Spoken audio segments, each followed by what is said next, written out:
you let me love you forever, forever? I wanna love you.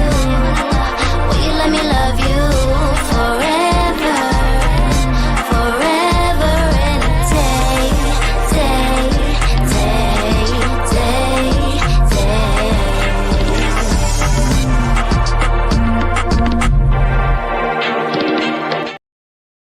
Hey. Hello. Y'all, today's the Mondayest of Mondays of Mondays. I could not get my act together all day today, but I am grateful to be here. I'm your host, Linda Antwi, with my co-host, April Holloway, Abby the attorney. Guys, we are switching it up a little bit. I'm going to let April go ahead and explain to you where you can stream and follow her other YouTube page because, you know, she's an influencer now. So hey Raydella, we're moving over for me to my personal YouTube. I've been using my business YouTube before this, and I think it's stalling growth because personally I'm a lot more fun than I am on my business page. So over here, you can hang out with me. I go to festivals, I go to museums. You can see what my Saturdays are like in DC because I like to do a little Saturday in DC vlog. And it's just a lot more fun. This is a chiller vibe that I think that we'll have a lot more fun putting the 90-day stuff on. So come hang out with me here. What Abby is the attorney. It's at Abby Winters 80 on TikTok and YouTube. And this is where I'm fun. I mean, you guys, no comment. Abby Winters 80. Make sure you're following that YouTube page now as well, because that's where we'll be co-streaming from. Oh, hello from Newfoundland. Hello. Trina, is that the part of Canada where they speak French? We speak French throughout Canada, but Newfoundland has a very special accent that I was trying to recreate. Trina, don't laugh at me. But hello from Newfoundland. Trina, sometimes I'm Canadian too. Depends on where I'm traveling in the world. She absolutely is not. We've had that discussion many a time. Don't let her trick you. Hey, Lori. Hey, Rodella. You guys, we have caught up. We thought we were so behind on 90 Day The Last Resort. We're actually caught up with it. So today we are covering the new season of 90 Day Fiance, season 11. We are doing episode 1 and 2. And next week we'll be caught up on 3 and 4. Episodes are called I Love You, ... and Love at First Sight. Some couples we're familiar with. Some couples are new. I mean, TLC has like enthralled us so much that like we have thruples now. Is this Seeking Sister Wives? I'm not sure, but it's all like fantastic and great TV. So it's not great. Quite LOL, good try. Mina, listen, I don't know what's going on, but I'll tell you something. First of all, I do speak French. I think I told you guys this maybe I didn't tell you guys this, but I was booking a flight with Air Canada. My Air Canada travel consultant was a Quebecois, Trina. So I was practicing my Fiance, and she was disgusted with my inflections, and she kept correcting me and finally said that I needed to download Duolingo and work on my inflections. I died of laughter. Did you ask her for this? No, but you know what? That is very Canadian. We're very direct, very nice about it. Like, we both laughed, right? Because she could understand me, but she was like, if you want to like speak proper French, your inflections have to be correct. Which it's true. I'm rusty. Second of all, we talked about how Parisian French and Canadian French, the Parisians think our French is very like the ghetto version of French. And so that was the whole thing. So now, do I have a little bit of a stigma? Yes. Is it going to stop me? Never! Well, I'm glad it doesn't stop you, because if somebody stopped me like that when I was learning Spanish, it would have hurt my feelings. They did sometimes just switch to English, and I was like, dang, am I so bad that you just want to do English instead. But then somebody told me, no, they're trying to practice too. Yeah, it was a whole thing. But I loved her. I wanted to meet her in real life because she was cracking me up. Hey, Joslo. So we're just going to jump in. 90 Yes. Day Fiance, the new season. There are 6 couples. 3 or 4 of them we don't know. 2 of them we know for sure. And we'll get right into it. So first from Wyoming, and you guys, I don't know like how y'all pick where you live in America, and no shade to Torrington, Wyoming, but like if you're gonna smell like poop all year long, it just couldn't be for me. We're meeting Jessica, Juan, which we know Juan and Jessica from last season, but we're really getting to know them personally a little bit more with Dawson, David, and Dayton, her 3 sons. One of them being a 5-month-old that she just had with Juan. And they're in Torrington. It smells like poop, they said. They're used to it. So am I calling you April or Abby? It's fine. Abby's fine. April's fine. Right. I know it's hard to switch. Whatever Hey, you want. you. Hey, you. Whatever you want's fine. So listen, I have a defense of Jessica because my college town where I went to undergrad is an agricultural school. Like most 1890 land grants, most HBCUs are agricultural schools because that's how they were started. And it smells like poop, and you do get used to it. Yeah, I'm not a fan, and I guess I've never experienced it. Let me know what you guys think in the comments or the replay. Yeah, I no. You guys already know I'm already squeamish, so like that couldn't be somewhere where I lived. I couldn't live in Torrington, Wyoming. Honestly, it disappears so fast. It disappears because you're used to smelling it. Because Yeah, she was even and also, yeah, depending on the weather, it's colder out in that part of Maryland, so it doesn't smell as bad. I mean, like, I'm not going to force you to do it. I'm just saying when she says the smell, you get used to it really quickly. You do. Jessica, I got your back on that. Now, there's some other things I will not have your back on. Jocelyn said, "Are you fragile, Linda?" Yes, I am. Yes, I am fragile. I am fragile. Listen, I'm African, so I am used to like third world, all the things. I am Canadian, so I'm used to fresh air, cleanliness, recycling, clean. And yes, I am fragile.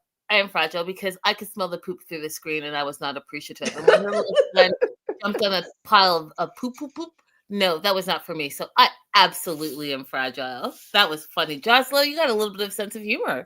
I like it. I like it. So, yes, I am very girly girl. Hence, Linda is so girly in the name title, Joslo. No, thank you. No, thank you. Like, that's why I couldn't, like, anyways, I couldn't be in any job where it was like, blood, gush, and God. Like, I couldn't do it because I probably would pass out. I can't do it, you guys. I'm sorry. I get grossed out really easy. So, that being said, Juan is coming from Cali, Colombia. They met on a cruise, if you guys remember. She had recently been divorced. The ex-husband was on the same cruise. She thought, hey, we're just all going to go with the other couple that they booked it with. She went to the casino with her friends. Juan was the bartender. They flirted with each other. By March of 2020, they were like together. If you guys remember, there was a pandemic back in 2020. So they got time to get to know each other because no one was going anywhere. So they were like FaceTiming, video timing the whole time. She went to see him 9 months later when the world opened up a little bit and Colombia opened up. She spent some time there. She went back 5 times, you guys. On the 5th trip, he proposed to her. She came home, found out she's pregnant, and boom, boom, boom. A few months later, David was born via FaceTime with Juan. She ended up going back to Colombia two months later. So her baby, David, was 2 months, and Juan got to be introduced to his son. What do you think of all of that so far?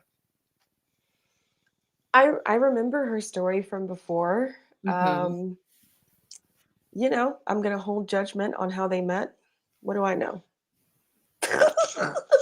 Listen, her and the Matt, when we get to Matt and Ammani, I don't know. Like maybe again, I'm fragile, but like you don't know someone after a week, and when you're on vacation, you meet vacation person.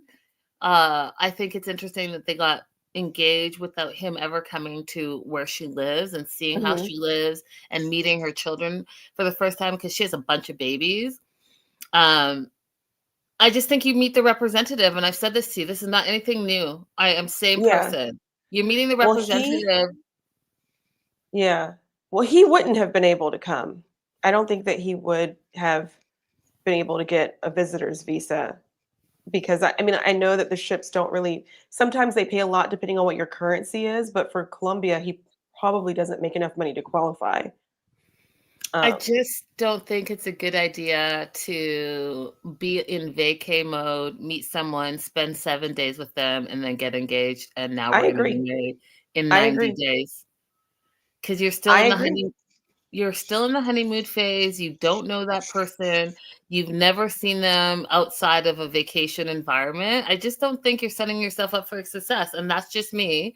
And y'all, I'm not married. And, even though I'm what do you call it? A sofa backseat therapist. Uh, uh, I'm just I'm saying, not like, going to tell you what that phrase is supposed to be. am I way off? Why are you laughing? I think it's just couch therapist. Oh, Trina understands me because she's from Canada. She knows Yeah. what I mean. Okay, Trina. She didn't This say she situation understood is me. just a lot It's a happening at lot. one time I don't know how they're because doing it.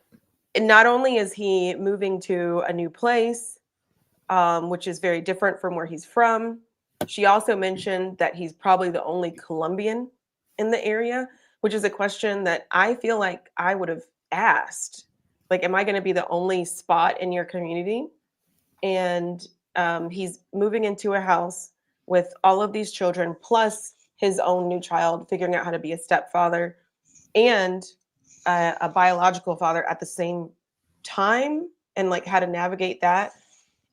This is just a lot at one time, and I was confused that she was able to go and visit him in Colombia so many times, but there was nobody to babysit the kids for a night.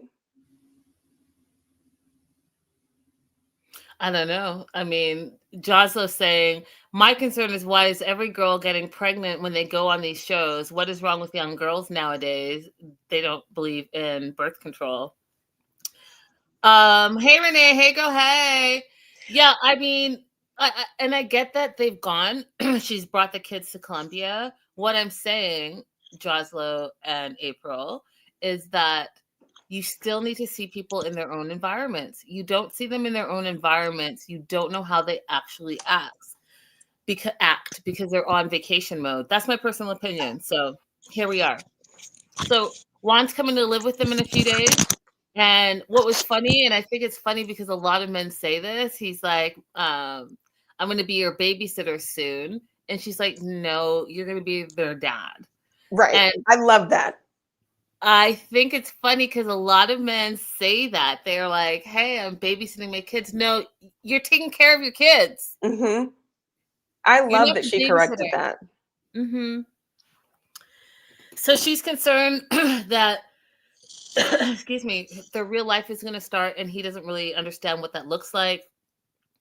They showed a scene where it was school days. It was hectic. She has 3 boys. She's a mental health counselor, which I actually don't think I knew. And she's got to get the boys ready for school. She's got her get her baby ready. She's got to get herself ready for work. So it's very hectic. Throw in Juan. And you guys, if you remember, he's leaving his country. He's leaving his life. He's going to come to America. He's not going to be able to work until he has his green card / permanent resident card. So she's going to be sole provider. So this Mr. A babysitter is probably going to take on a bigger role in babysitting his own children. for the first little while because he's not going to be able to make money. Now, I don't know what marketable skills he has because, he's been on a cruise ship, but what is that going to translate to in Torrington, Wyoming? And what type of job is he going to be able to get to sustain himself and for other people? April? That's the other thing I was thinking about when they were riding through that main road in town. I'm like, even once he has his work permit, it's still going to be difficult for him to find a job. Or maybe he'll start his own business. Who knows? Like the Haitians up in Ohio. But Renee asked a question. Do you want to answer this now, or we can do it later? It's a good question. What's the question? The remember how? Yeah. Okay, you go for it. All right, Renee, remember how much flack Emily received for wanting a night alone with Kobe? I will take this one. And I did give Emily flack for that. And the reason why is because Kobe had never met his baby before. So he was looking forward to meeting his baby. And she arrived at the airport without having ever warned him that it's just going to be me because I want a night alone with you. So I'm thinking, how do you feel if you're Kobe on that flight all the way from Cameroon? I think it was Cameroon. All the way on that flight from Cameroon, thinking that you're going to meet your baby for the first time. And she's like, no, I wanted a night alone with you. And then she starts berating him over dinner about how much money he has. That's the reason I gave Emily flack in that situation. But here, Juan has met the baby before, and she doesn't have a door at home. So she could have made, and she's very affectionate. Okay. If you want all that, ma'am, arrange a night alone. But everything else, Jessica, I got your back on everything else.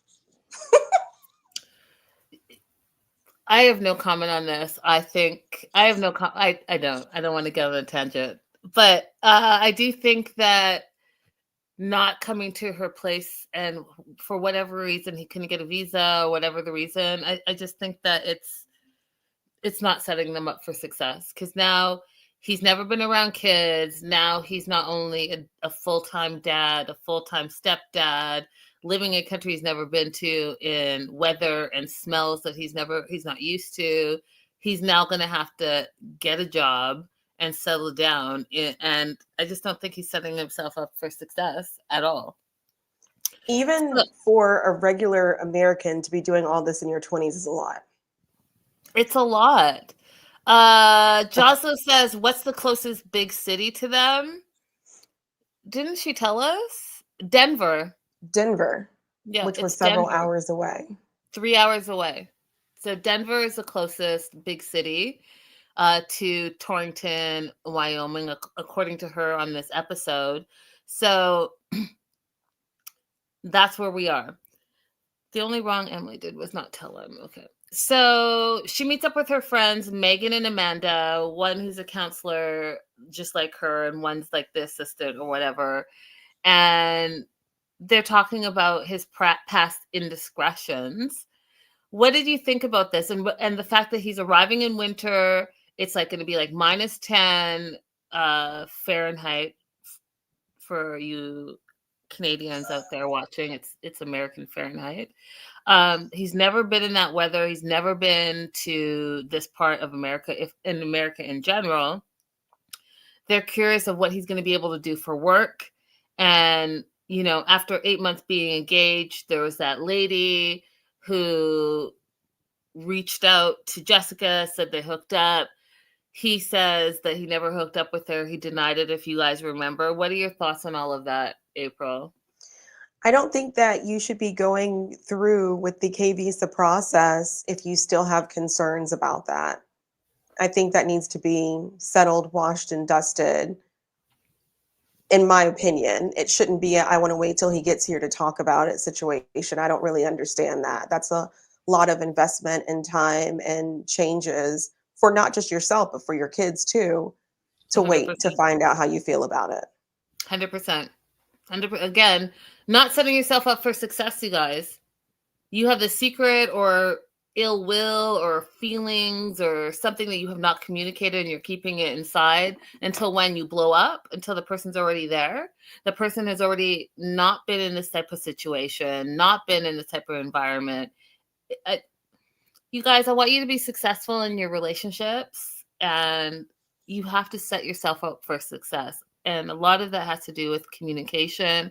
A lot of that has to do with realizing what your situation truly is and being open and honest about it so that your partner can make wise decisions for themselves.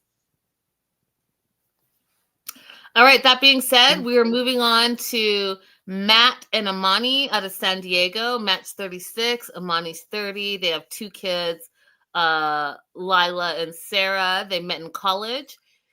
She likes him because he makes her laugh. She balances him out, he says. She calls herself a babe boss with boss babe energy. She grew up in Tanzania, which, automatically made me think of Ziad. But she left Tanzania at 18. She works in tech. What was interesting to me is that, what does Matt do? I still haven't found out. Do any of you guys know what Matt does? Because I feel like he might be a stay-at-home dad. I did not hear him talk about his profession. At all. No, all we heard was he makes her laugh. But I didn't get the impression that he was a stay-at-home dad. I got the impression that they were both like hands-on parents. Like he could be a stay-at-home dad, but I didn't get that impression. My vibe is he's a stay-at-home dad. You think so? When the guy doesn't talk about his profession, and then all I see was him like come up the stairs with the kids, and she was like hard at work on her computer. I was like, oh. I mean, they look like they're living their life. Like their house was huge. I don't know if you guys know San Diego. San Diego market is like crazy expensive. So, I mean, I don't know. Anyways, I don't see her personality being with someone who was okay with being a stay-at-home dad. There's nothing wrong with being a stay-at-home dad if you want to, but I don't see her personality being someone who wants that. I mean, we'll see. Why didn't you tell us? Yeah. Why did we find out what she does and not him, April? I think the reason why is because they're giving us her immigration history slyly. She says, I left my country, which I think was Tunisia. I wrote down Tunisia. What did I say? Tanzania. It's Tunisia. All right. She said she left her country at 18 and came to the US. And so what I took from them giving us her profession is they're letting us know that she probably came on an H-1B visa.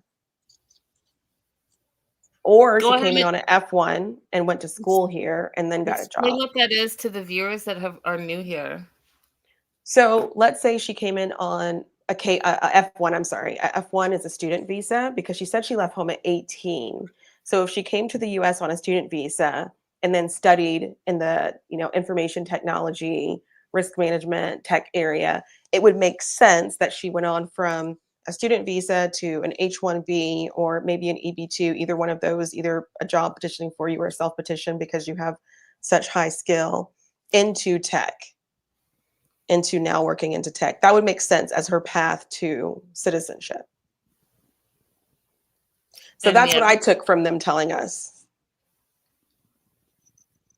Oh, hi, Tanya. Hey, girl, hey. Hey, Shakira. Hey, girl, hey. There you go. April, the attorney, with all of the immigration advice, which I just love about this. I love you guys supporting the show. You guys make sure to like and subscribe. We've also switched over April to her personal page. Abby, what is it? Abby 80? Abigail Winters 80 at Abigail Winters 80. Abigail Winters 80. Make sure you're subscribing over there as well. Yes, come hang out with me. Have fun with me. Anyways, they're saying that they're opposites, and it's taken them a long time to appreciate their differences. And I thought that was a really telling thing to say. I think that they have a lot of communication in their relationship, and I think that they would have to because of all the things that they're allowing into the relationship. They play dress up, all of that. And we find out that they have a girlfriend. And I'm going to pop this up here because it's just like, Lord, am I watching Seek and Sister Wise? I don't know. So it's now Matt, Ammani, and Annie. They are considering themselves a throuple. They feel like they've been in a long-term relationship with this lady. Ammani recognizes, no, she identifies as bisexual. And for a long time, Matt felt vulnerable that he wasn't fulfilling her needs, and therefore that's why she wanted to open up their marriage. But the word of the day, communicated and talked about what it would take to live this type of lifestyle. And he was open to it, I guess, because now they've been dating Annie for a year. What are your thoughts on this, April? Because I know you know a little, not that you know a little bit more about this, but you know what I mean. Yeah. They come off to me as a couple who has truly done a lot of introspection on what makes them happy and how they can assure each other. And so I can see that they would have successful relationships with other people and still stay with each other. And they've chosen to have not necessarily an open marriage, they've chosen to have another partner they are monogamous with. They have a three-way monogamy. They're not having multiple partners come in and out of their relationship. That would be an open marriage. They have a three-way monogamy situation where they three have agreed to be with each other together. Three-way monogamy. That's Yeah. interesting definition. So, because monogamy, three-way monogamy. I'm gonna have to get back to you on that because that doesn't make sense to me. It's like Maybe the that's Dodge. not. I don't It's want like to. I the just. Dodge Ram, right? But Like they're opposing theories, but we just well, accept. they're not a open relationship, and they're not a They call ethical themselves non-monogamy. polyamorous. Yeah, polyamory would be the better word. So yeah, and would be their, polycule. So I get it. And they come. We'll see, how it develops. But first impressions were they have spent a lot of time really being honest with themselves and with each other. Joslo says, I saw something that showed them on another show trying to make money or something, and they said he was a stay-at-home dad. I told you, I can smell out. You smelled it. Yes. What other show were they on, Joslo? I can smell out a stay-at-home anyone in a heartbeat. There is a show that is specifically for couples that are looking to explore being in alternative types of relationships. And I didn't look it up, but I thought maybe I recognized them. Okay, no, that should not answer it. I thought maybe I recognized them from that show. I'll look it up later. San Diego to Tijuana is nothing, you guys. It's nothing. Like you can get to LA to Tijuana in a couple of hours. So San Diego is even closer. So I would say it was like an hour and a half away if I had to bet on it. Aren't there people who live in Tijuana and work in San Diego? 100%. 100%. So they want to bring Annie to live in the U.S. They have to get divorced, apply for the K-1 visa to bring her to the U.S. Now, they're going to go in a couple of days to Mexico to see her to make sure that that's the decision that they should be making. April, here is my question to you because you guys, ethical open relationship. Oh, Lord. You guys are killing me with all this politically correct stuff. April, here are my questions and concerns. More concerns than anything. Because I already know where the answers to my questions, but it's really more concerns. And my concern is this. We find out that Annie has 3 kids in Mexico, you guys. 3 kids. We already know that Matt and Ammani have 2 kids. They want to bring Annie over to America. They're going to get divorced in order to do this. How? So what does that look like for work for Annie, April, in the U.S., and for her 3 children? Are they going to bring the 3 children over as well so that all 100 of them live at the house? What does that look like for custody-wise, for immigration-wise? You're on deck.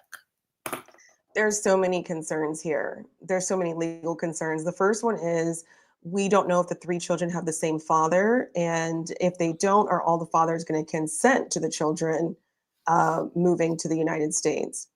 If they all do consent, and she wants to bring them, then we're going to blend all of these families together. Um, that's going to be difficult when they haven't met each other. I understand that the main couple has met 2 of her children, but she has not met any of either of their children. Okay, so now I'm getting in the weeds. Let's get back to the immigration part of it. They can get divorced and have one of them do the K-1 petition for Annie, and then go on to get her residency. During that time when they are divorced, if I was the divorce attorney for let's say him, for example, right? He's a stay-at-home dad. Once he gets divorced from her, he has no legal protection um, in the event something happens to her tragic, right? If she passes away, there's no spousal protection during that time. If she decides not to get married back to him, get divorced from Annie and get married back to him, is there a prenuptial? Is there a postnuptial? And how do we avoid having to pay out whatever California obligations are just because you're getting divorced for the purpose of petitioning for another person, not because it's a plan for you to actually separate your lives and your assets? What kind of parenting plan are we going to put in place if we're still planning on living in the same house? Because California is still going to require you to go through a real divorce. You can't just say, hey, we're just doing this thing on paper for you guys. Okay, so I'm still not very clear. So they decide to get divorced, right? What would be more beneficial, for her to marry Annie or for him to marry Annie? I mean, Mexico allows same-sex marriage as well, so there wouldn't be any issues of facing some prejudice at the consular office for the interview. And right now, the U.S. still allows same-sex marriage, so either one of them can. I don't see any particular advantage or disadvantage of which one files the petition for her.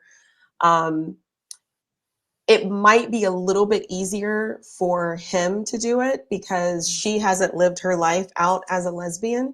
And so there might be a little bit more question of why she's doing it, but legally, either one of them can do it. It's not a problem. Okay, so let's say Matt ends up marrying Annie, which to me is crazy. Ammani, you're stuck out there. You have, like April just said, you have no protections for you and your children now. So then Annie wants to bring her 3 kids over. Let's just, for the purpose of this conversation, say she has 2 baby daddies. Will she be able to sponsor her children to come to America? So they could all come at the same time.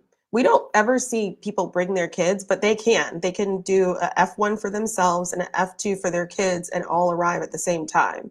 So why did Larissa and Jasmine and why do they never bring their kids with them then? So Jasmine, from her perspective, she wanted to get settled before she brought her kids. And then when she got here, she learned that Gino actually never put her children on the application. Larissa, I don't remember that far back. Did Colt have, the first thought I had was, did Colt have the income to be able to sponsor her and her kids at the same time? Yeah, I don't think he did. He had a good job back then. He was like something in tech. He had a good job back then. Not talking about present day, but back when we met him, he was pretty self-sufficient. Okay. Yeah, they all have the option to F2 and bring their child with them. Interesting. I want to talk about, someone said something that Tanya says what we just talked about. Annie has children. Are they coming with her? This seems really confusing and concerning for so many young children involved. And then Jasa said, why get a divorce then? Why can't they just come up every other weekend? Which I think is a really good point. Why get divorced when Tijuana is so close to San Diego, April? We have heard them going back and forth to Tijuana, but we have not heard of Annie coming up. Is that right? I don't remember hearing of That's Annie coming correct. up. That's Okay, correct. so that indicates to me that she doesn't have a visa to come. So shouldn't they spend their time and energy on getting her a visa and allowing her to come back and forth, just like how people, like you said earlier, live in Tijuana and work in San Diego? Couldn't it be that type of situation? That way, no one has to get divorced, and they still have the opportunity to have this throuple relationship that they want. Well, two things. Number one, it's actually really hard to get a visitor's visa. And I'll come back in a second. The second thing is, it sounds like they want to live together. A visitor's visa doesn't lead to you being able to live together. It doesn't lead to residency. So if they want residency, they have to go a route that allows residency. But let's go back to the first one. In order to get a visitor's visa, you have to be able to prove that you have sufficient ties to your home country that you're not going to overstay. So that's going to include having a long-term employment. It's going to include showing bank account statements that you have a certain amount of income every month. And it can't be somebody just loaned you money to put into your account. They want to see transactions coming in and out of several statements. You're going to have to show that you own property. You have to show that you have interests that are going to bring you back to your home country. If your only interest is, I have this couple that I've been seeing and I want to go visit them, that is going to be the fastest denial in the history of a visitor's visa application. That's unfortunate, because I feel like that might be a better option for them, instead of like, hey, I'm getting divorced. There are multiple kids, or like 5 kids involved in the situation. I don't know. Again, set yourself up for success. I don't know what that looks like, because I personally could never be in a throuple, but here we are. So they're going to Mexico in a few days to see her. Again, my question in my note says, so how does that work for the US? Because yeah, they're going down there, but they want to be in this I think it's Yeah. messy. You guys, So the last thing I forgot to say was that the US doesn't allow polygamy, which is being legally married to multiple people at the same time, but they do not care about polyamory.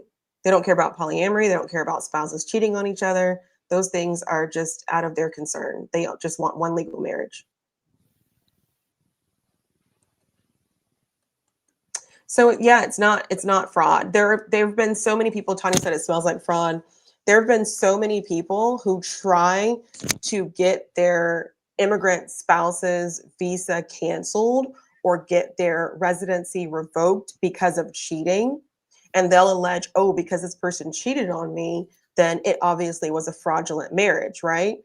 And USCIS is always consistently like, unless you can show us that this person has said, we are entering this marriage for the purpose of being with somebody else, we're entering this marriage for nefarious purposes, they don't care.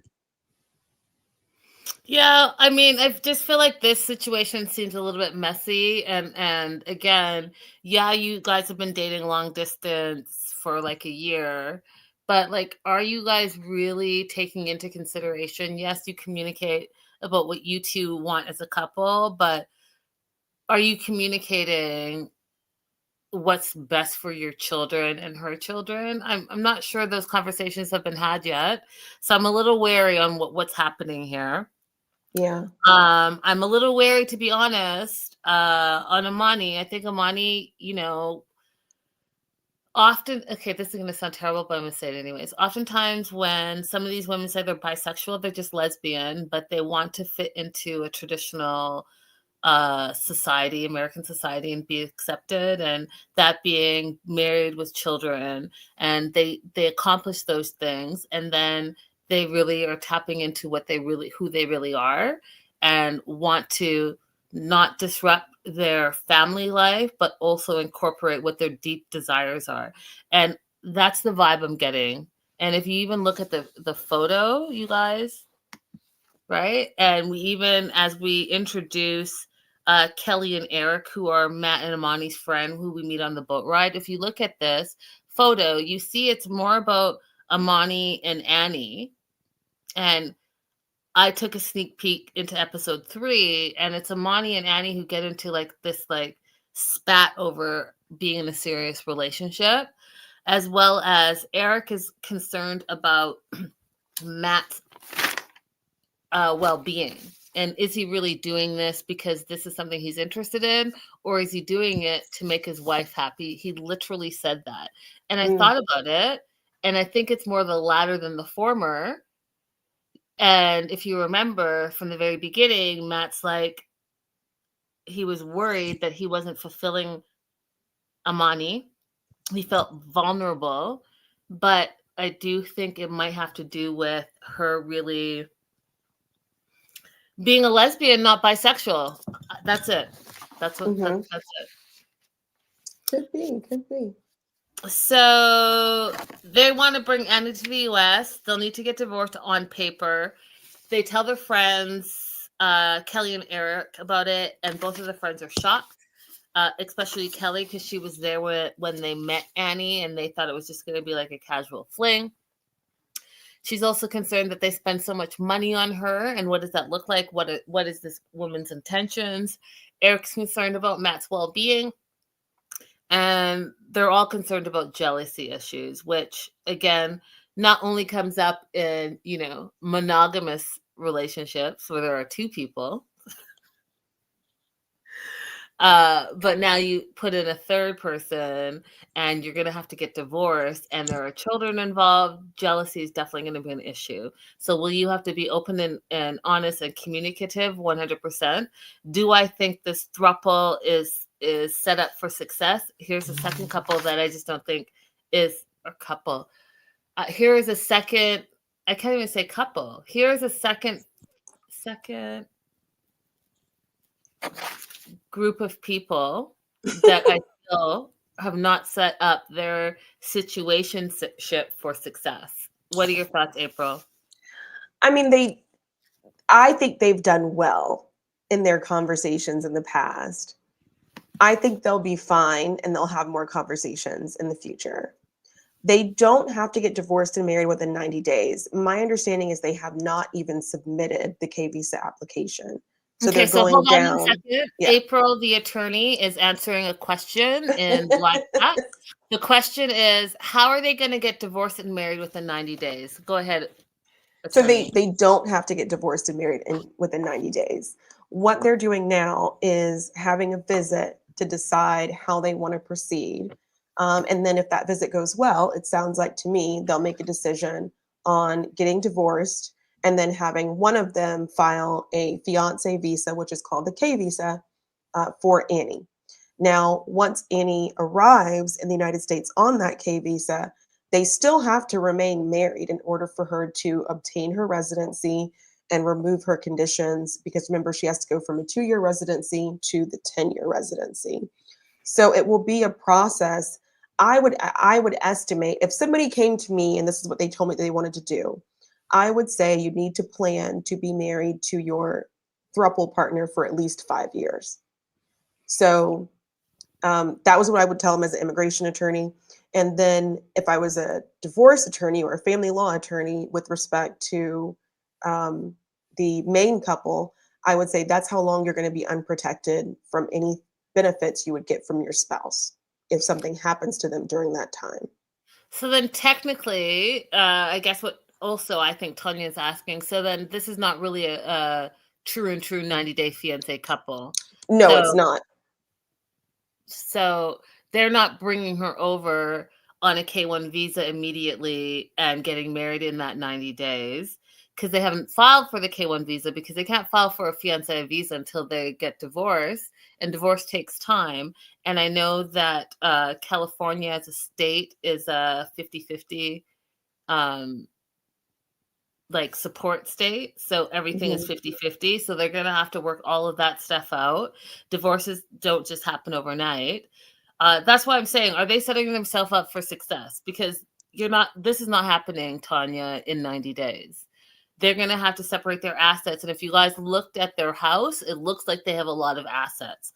And even though they're saying we're only getting divorced on paper, even though Matt is like, I don't care if I'm called a boyfriend or a husband. Yes, you do, Matt. You do, or you wouldn't have said that. But I digress. All of that needs to happen first before they even file, April, if I'm correct, for the K-1 visa. It all has to happen first. People don't think about the little things that matter in the meantime sometimes, unfortunately. Like, imagine you're in a car accident and you just need to be the next of kin for that person. Well, during this time that you're making this decision, you are not automatically legally the next of kin. You're not spouses anymore. It's wild. No. Listen, y'all. I can never be in a throuple. I can never be in a polyamorous relationship. I've told you guys that many a time. And what I'm not about to do, since I haven't found my husband yet, when I find my husband, what we're not about to do is get divorced for some convenient situation. It's not happening. It's not happening. Future husband, it's not happening. Don't come with me with nonsense, because no, thank you. Oh, Tanya says to April, thank you for clarifying. So they really should be before the 90 days. They would more appropriately be a before the 90 days couple, but we have 3 couples in this season who aren't traditional 90-day fiance couples. Y'all are hilarious in the live chat. I can't even keep up with y'all. Joslo, I'm looking at you, sis. I'm looking at you. Tanya says she's the wife, girlfriend, and Matt is the third wheel. Those are facts. We're moving on because we're covering 2 episodes today. So we're going to talk about Sarper, and I've been saying her name wrong for a year, but it's Shakina. Shakina. I've been saying Shekna and literally, I've been saying that for over a year. And when I was like actually listening, I was like, oh, and I still said it wrong. Shakina. My bad. Now listen, you guys, I don't know what happened. I don't know if I fell over and bumped my head, but I'm a Sarper fan now.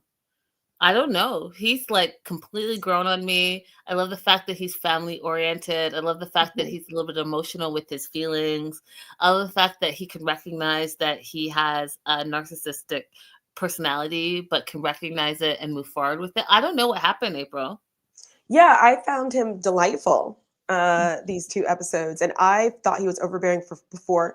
I think what happened for me is I got to watch Shakina actually speak up for herself and have space given to her thoughts and feelings eventually, and she didn't back down. So that made me feel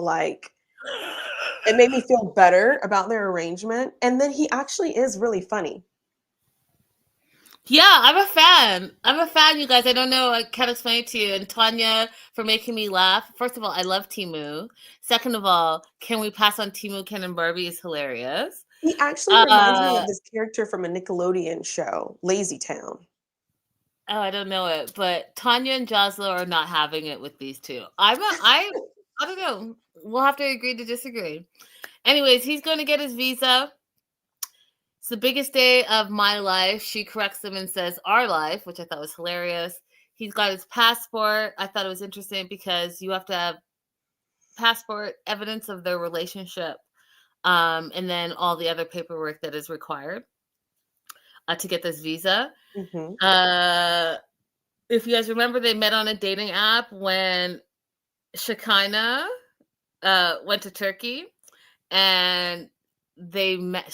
She swiped and he swiped. They matched. It was rare to see an American on the app, he thought. And this little saying, he's terrible at sayings just like me.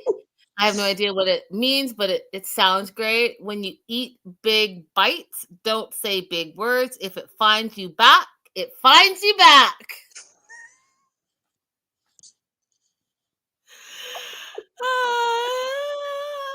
I think our equivalent phrase would be, if you love something, let it go. And if it comes back to you, it's yours.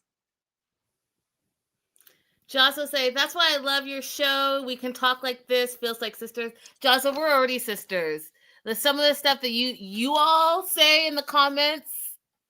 Yes, Robbie Rotten. Sorry. What do you say?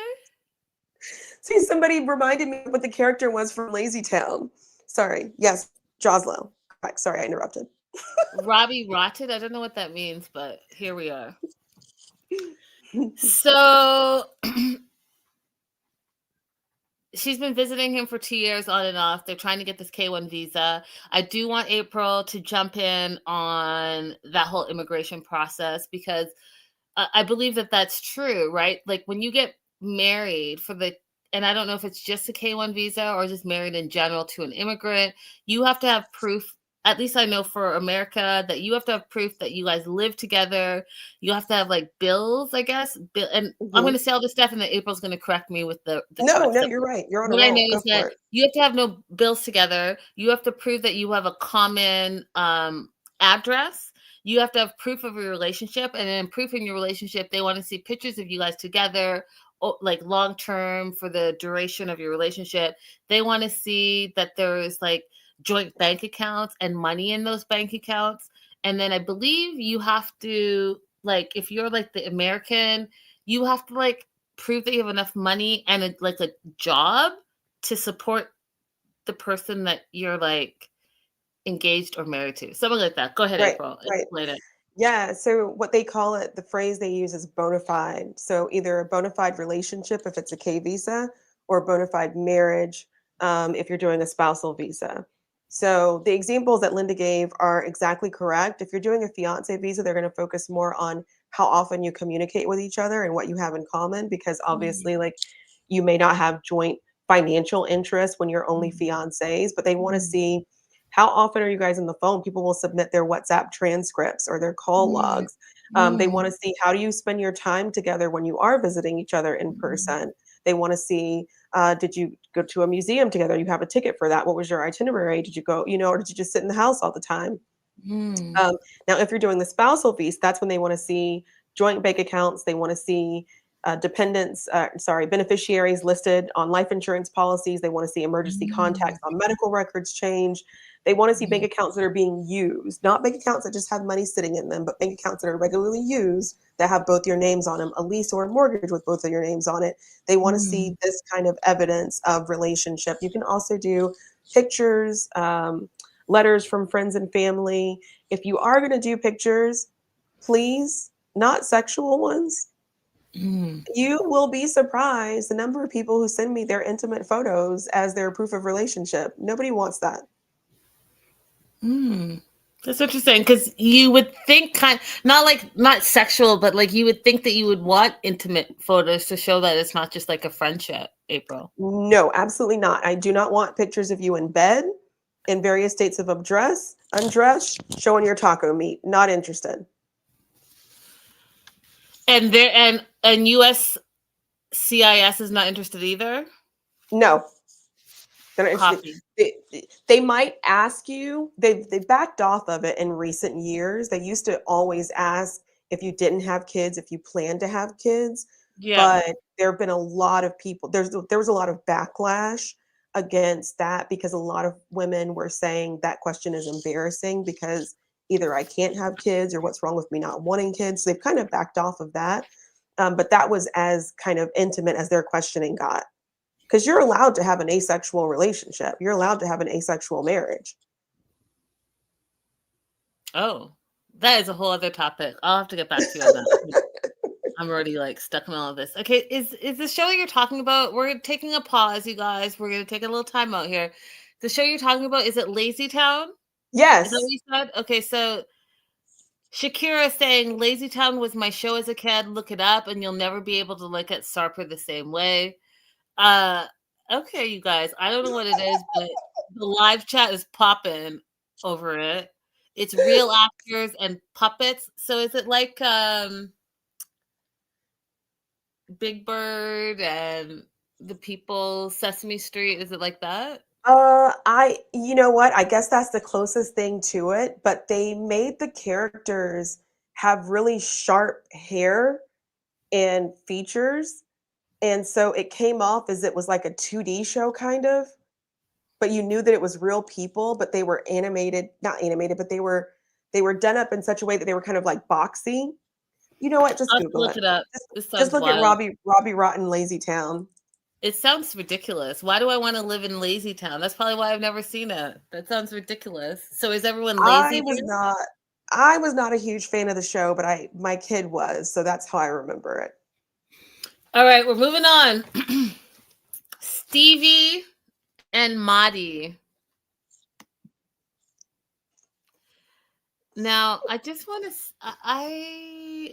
let April go first. What are your thoughts on them overall so Um, far?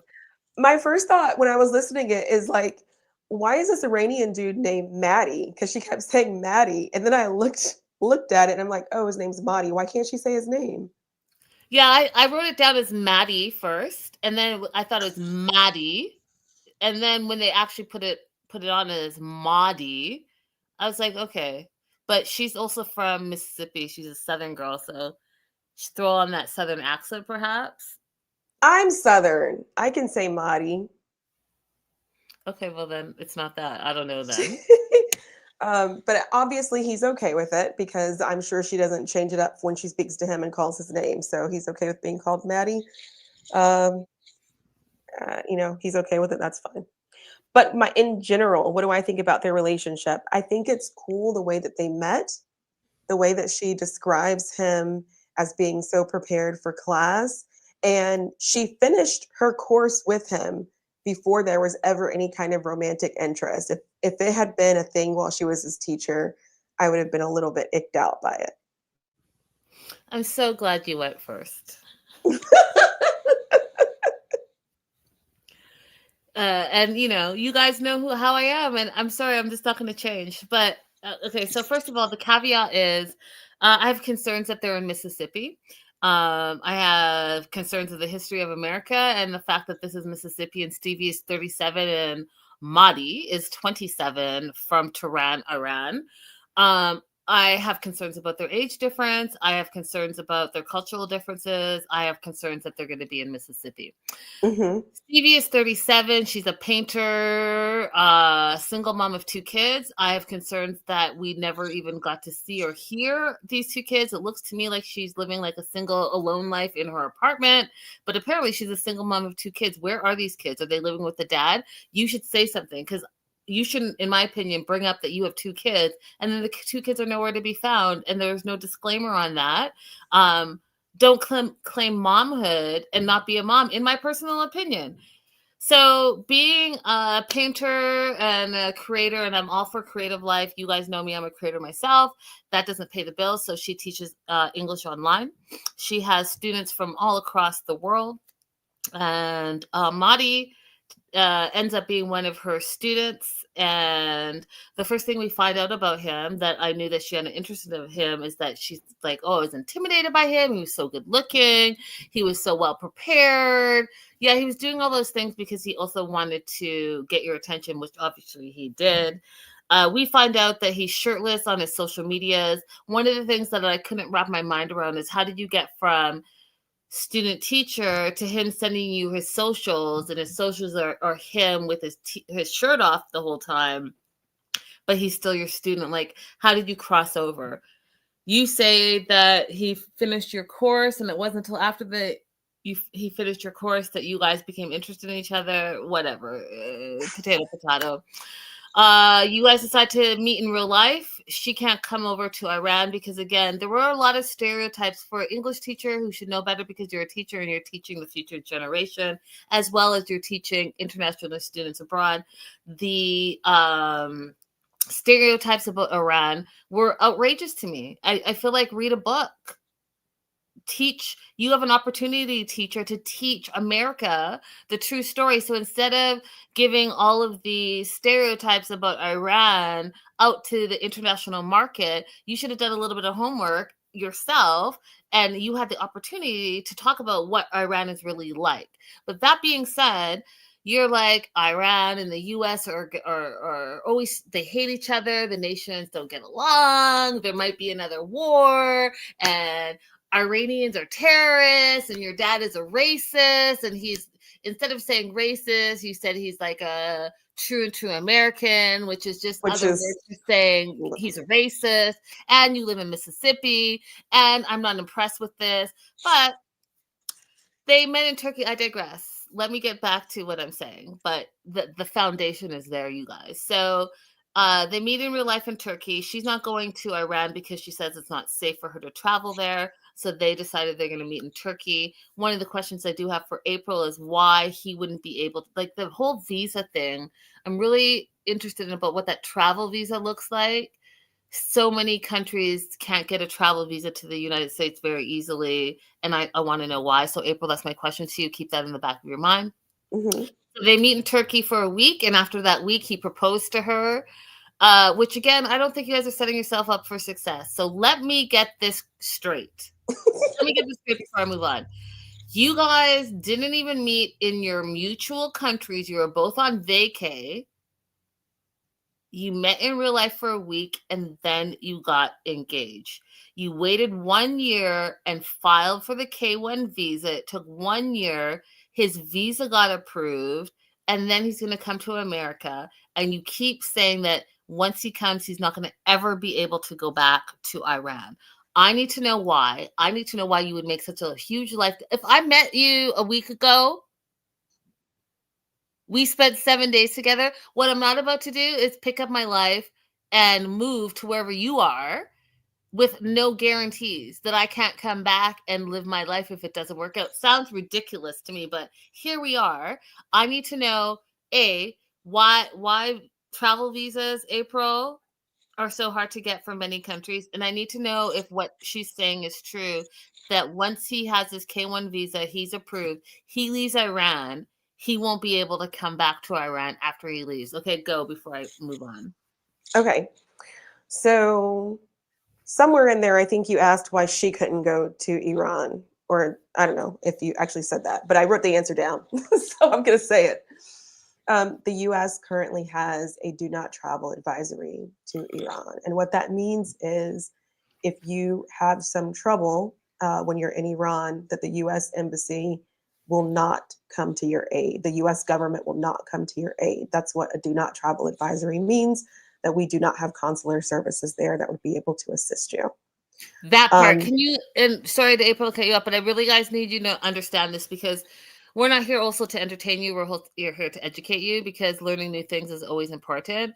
And I want to make clear what April is saying. For you Americans, anytime you travel, there is an American embassy in that country, in that city, for your protections, that ever you lose your passport, you get in trouble, you commit a crime or whatever, you have somewhere to go.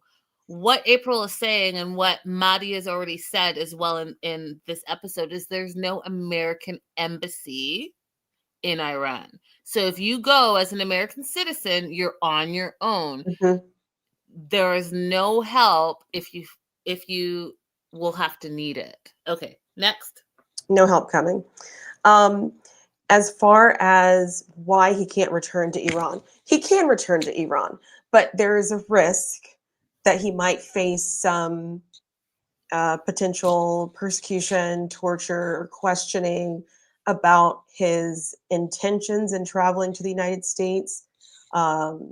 Any, potential that he is coming back as an advocate for American policies or ways against the Islamic regime of Iran. Oh, wow. So it's not that he would be blocked from entry. It's that he would be taking that risk that he might be detained on return. Got it. Now, can we also the third question I did have is why is it so hard for some countries to get American travel visas? Mm-hmm. The U.S. government has taken the position that some countries will be punished for the sins of their government, and some countries will be punished for their religion or the majority religion of their country. And so, depending on who is in charge of the Department of State, they will increase or decrease the ability for certain countries to obtain visas as a political maneuver. Outside of it being a political maneuver, it's just hard to get a U.S. visa from some countries because you have to prove that you have a certain amount of income, that you have travel history, that you have ties to your own home country. And if you're from a place where you already have limited educational and employment opportunities, it's just really hard to prove that your plan is to travel to the U.S. and visit and return to your country. Because even if I was born in Tunisia, like let's say I love my country, right? And I'm going to come back to it. But if I didn't have the chance to go to school and obtain a degree and have a good employment, if I just work and I'm happy to work in a hotel as a housekeeper, they don't consider that a stable enough, income and employment that would compel me to return to my home country. That's really interesting. Tanya has a question for you as well. So since they hooked up in Turkey, can't he meet his family there or another mutual location that's near the area? Yeah, there's nothing that would have stopped her from making another trip to Turkey to meet his family. In that year that they were waiting for the K visa to be approved, there's nothing that would have stopped them. They could have met. So the countries that Iranians are allowed to go to for US consular services are Turkey, UAE, and Armenia. So they could have met in any of those three countries. He could have had his interview in any of those three countries. They just, for some reason, didn't. I think her question to you, April, is after he comes to America and he's saying that he can't go back to Iran, can't he have his family meet him and Stevie in Turkey or a similar country? I see what you're saying. Yes. Mm-hmm. So you're saying like after he gets his residency, she could then meet his family. Absolutely. Yeah. And then Tanya has a follow-up question. Would his family be subjected to the same kind of questioning once they returned? I can't speak for the Islamic Republic, but I think if they stayed in the countries they're allowed to travel to and not come to the US, they'd probably be fine. To not get political here, but the current U.S. Government system, I found it interesting, and this is just a side note, not getting political, just a side note, that this new immigration policy where if you pay $5 million, you get this gold ticket, which is a special residency to America. $5 million? That's it. That's all. That's it. It doesn't really make any sense to me. Anybody who has that kind of money and wanted to be a resident of the US could already do it. $5 million? Oh yeah, I want to be. Anyways, let me that just putting that $5 million. Do you know that eggs are like $18? Do you know that if you want to get an avocado now, go and look at avocado prices? And you guys know that I love strawberries, and I freak out when it's like 6 ounces is $12. I'm just saying, $5 million. I am nickel and diming. I went to a drugstore recently and I was shocked that I got, you guys, here's the little hint. I took part in the February 28th blackout, so I've been finding smaller locations to buy some of my goods and services. And I went to this drugstore, and I'm not going to name it right now because I don't want to get into all of that, but toilet paper for a 12-pack, good toilet paper, not just like a one-ply, like the good kind, $5. Oh, wow. That's a steal. I was like, and they were having a sale. So you buy one for $5 and you get one for 50% off. So you're getting 24 great rolls of toilet paper for $7.50. Now you would think that I had a family of 1 million the way I went out on this toilet paper. It was like pandemic situation. You know how people are hoarding toilet paper? That was me. I bought enough to last me for a good long time. I mean, that's a good deal. I would be excited on that too. So that being said, Tanya said thank you. She was going to ask about this gold card as well. I don't know the particulars. I just think $5 million buying you into a country can never really be a good thing. And who are those people that have $5 million that are going to do that? It's a question, April. Oligarchs. Yep, that part. So back to Stevie. Her dad doesn't know about Motti. Her dad's name is Perry. And she says her dad is an American, and, I don't know, but assumes that all Iranians are terrorists, and I just hated everything about that comment. I just think it's racist, and it is seated in ignorance and people who have not traveled or left Mississippi. That's how I feel. And I don't even understand where this stereotype came from. Literally watching this show is the first time I've heard this. I have been American all my life, and I've never been around a group of people who are like, yeah, all Iranians are I've never heard this before. I don't know. I'm not American, so that's on you, April. You and all of y'all. And I've been in some pretty rough environments as far as racism and sexism are concerned. Shoot, I worked in, a couple law firms in Georgia. Not the diverse part. I don't know. Do you guys Americans, do you guys assume that Iranians are terrorists? Let us know in the comments. Yeah, please tell me if I'm missing a part of America that I know nothing about. Listen, ever since I got on TikTok, I've been learning a lot more about the prejudices and perceptions that people have that I did not know existed. So if this is one of those, that's really interesting to me.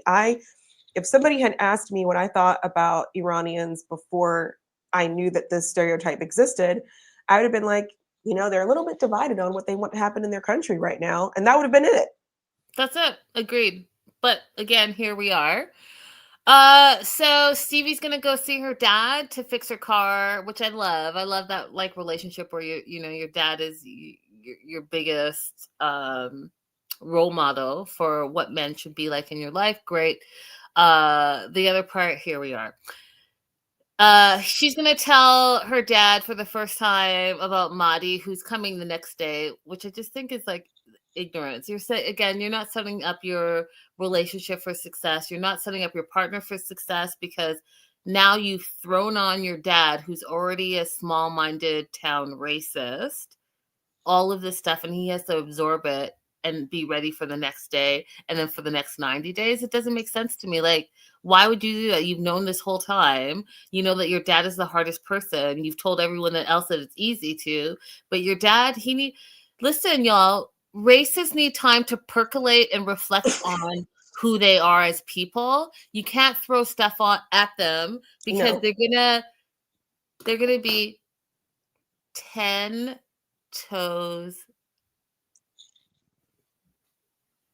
deep down. Yeah, he needs time to get all of his stupid questions out.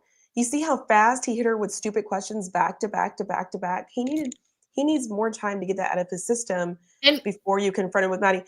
You guys have to think about not exposing your non-white partners to violence. This is violence she's about to expose him to in Hattiesburg, Mississippi. And if you're going to have them in a situation that is potentially adverse, do a better job at preparing the environment to receive them.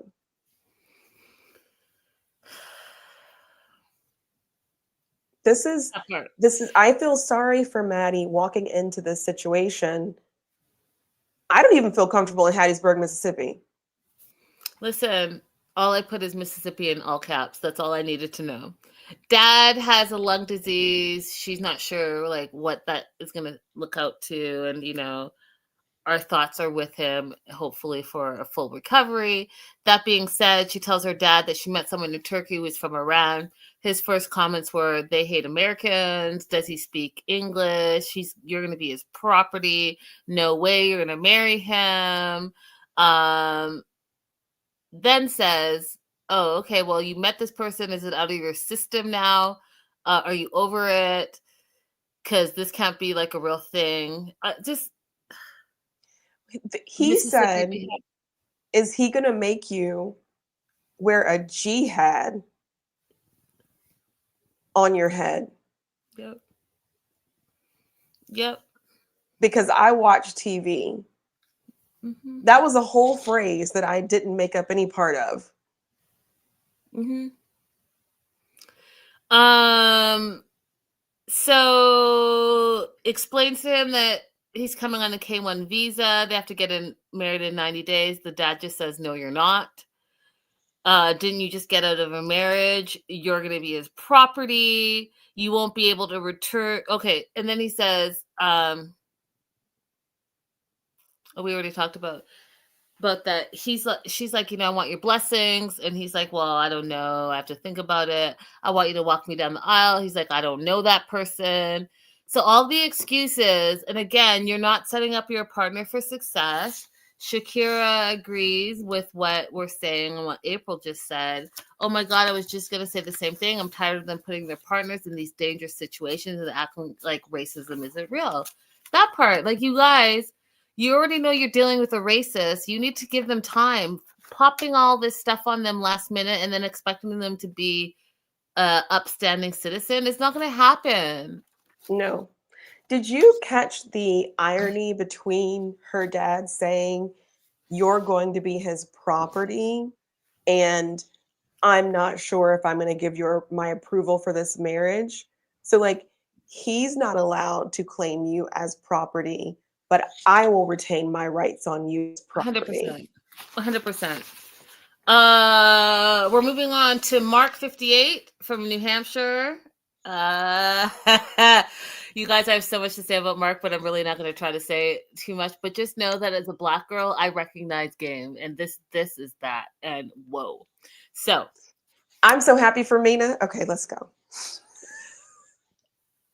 Listen, game recognizing game. If you're going to be that guy, then you're going to be about that life. That's all I'm saying. So Mark 58 from New Hampshire. He was married for 19 years, got divorced.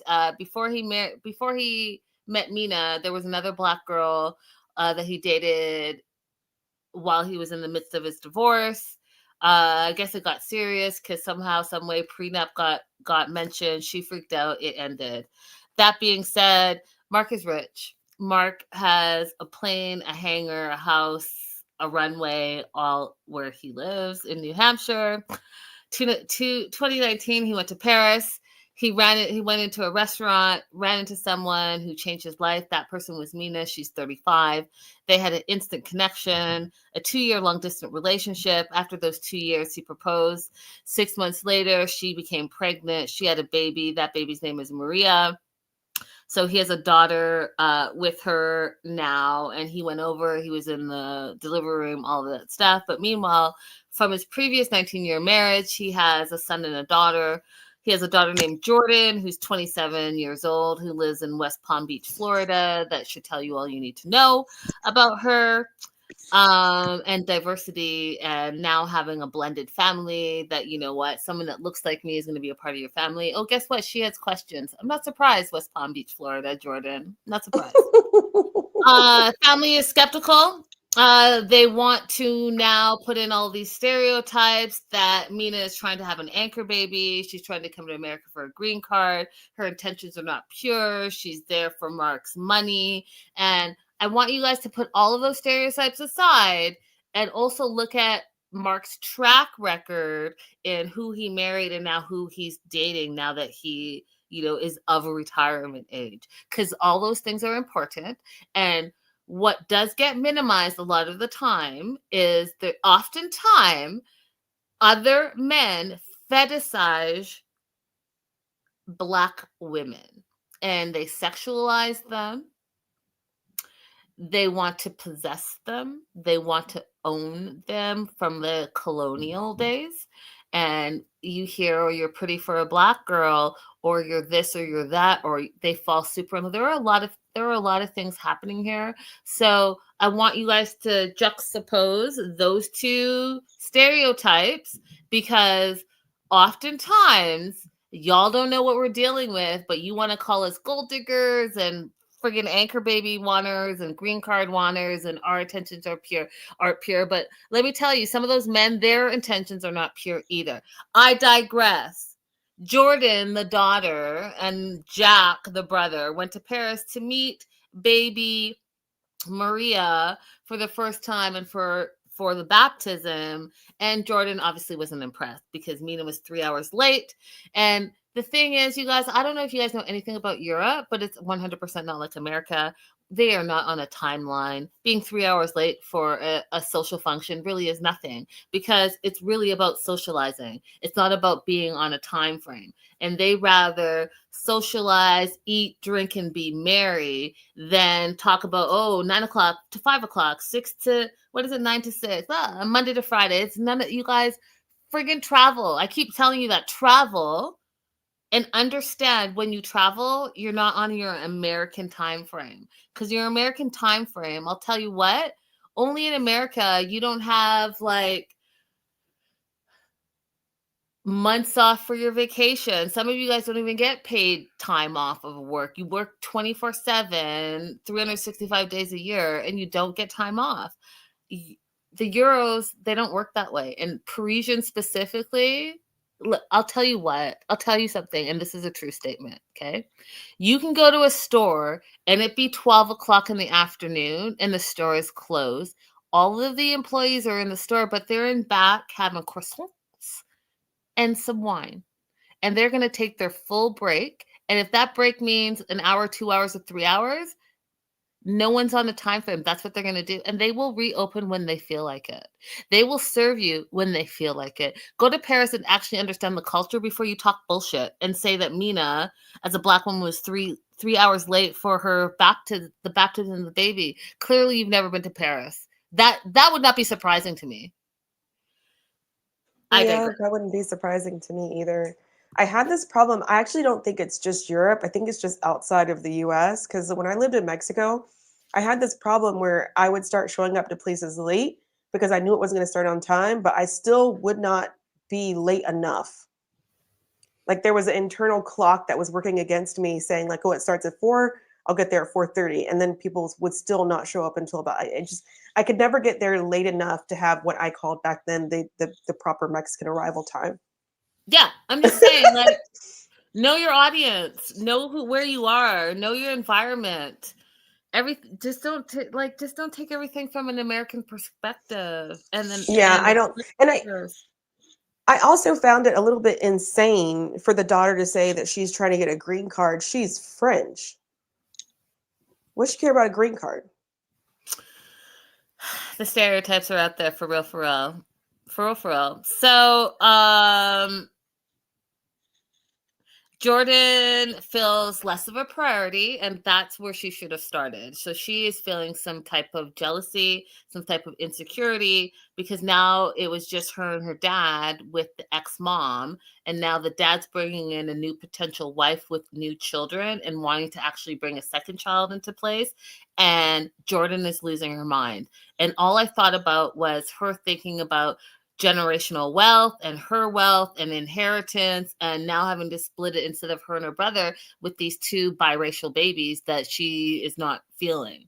That's what it's about, really. So she goes on to say that she wanted Mina to make more of a effort to develop relationships with the family, and she started planting in her dad's head seeds of doubt of Mina, when really, in my opinion, Jordan is coming from a place of fear and insecurity. And also, money talks, y'all. It's all about the wealth. She's not trying to share that wealth. I watch enough true crime. There are some of you kids are killing off your parents so that you can get that wealth first before they die. And then you get caught, and it makes no sense. But that was the vibe I was getting from her. She was like, I don't want anyone else to be in on my territory. I should be your only daughter. I should be your only inheritee. Me and my brother are your true children. Now you're bringing in these half siblings who are, babies. You're 27. You're going to be 27 years older than your youngest sibling. And you're having a problem with that. Say that, because I would appreciate that and respect that more than all of this rhetoric that you have. I think she could be even more direct. She could ask for exactly what she wants. She could say, hey, okay, look, you're having more kids. You're getting older. I just want to be very straightforward. I would like the house to be left to me. Or I would like whatever it is that she wants, like the certain car, whatever. Just be very direct. And instead of asking him to have a prenup, ask him to make a will. Yeah. Ask him to make a will, leaving specifically what it is that you want to you, and then let him live his life.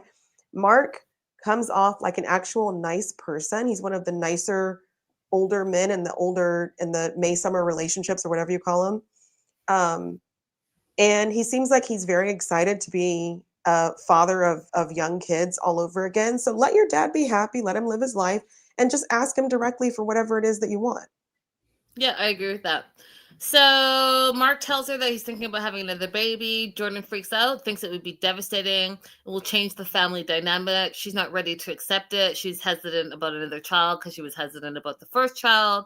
Jordan also thinks that uh, this having another baby is Mina's way of separating the family. She wants to come to the US and wants the dad to pay for everything. And when she said that she's going to have a serious conversation with Mina, I was like, you're going to need to F all the way off. Completely. You are not in this relationship. You're not. And all the things you're saying are for selfish reasons. And then when you tell your dad to get a prenup, okay, I mean, rich people, I get it, get a prenup. But at the same time, as a child, because you still are the child, 27 or not, that's not your place or position. Because at the end of the day, you're not trying to protect your dad's interests. You're trying to protect your own interests. Mm-hmm. And all that talk she did about Mina's motivations, she didn't say a single word about spending time with her own sister. Facts. That part.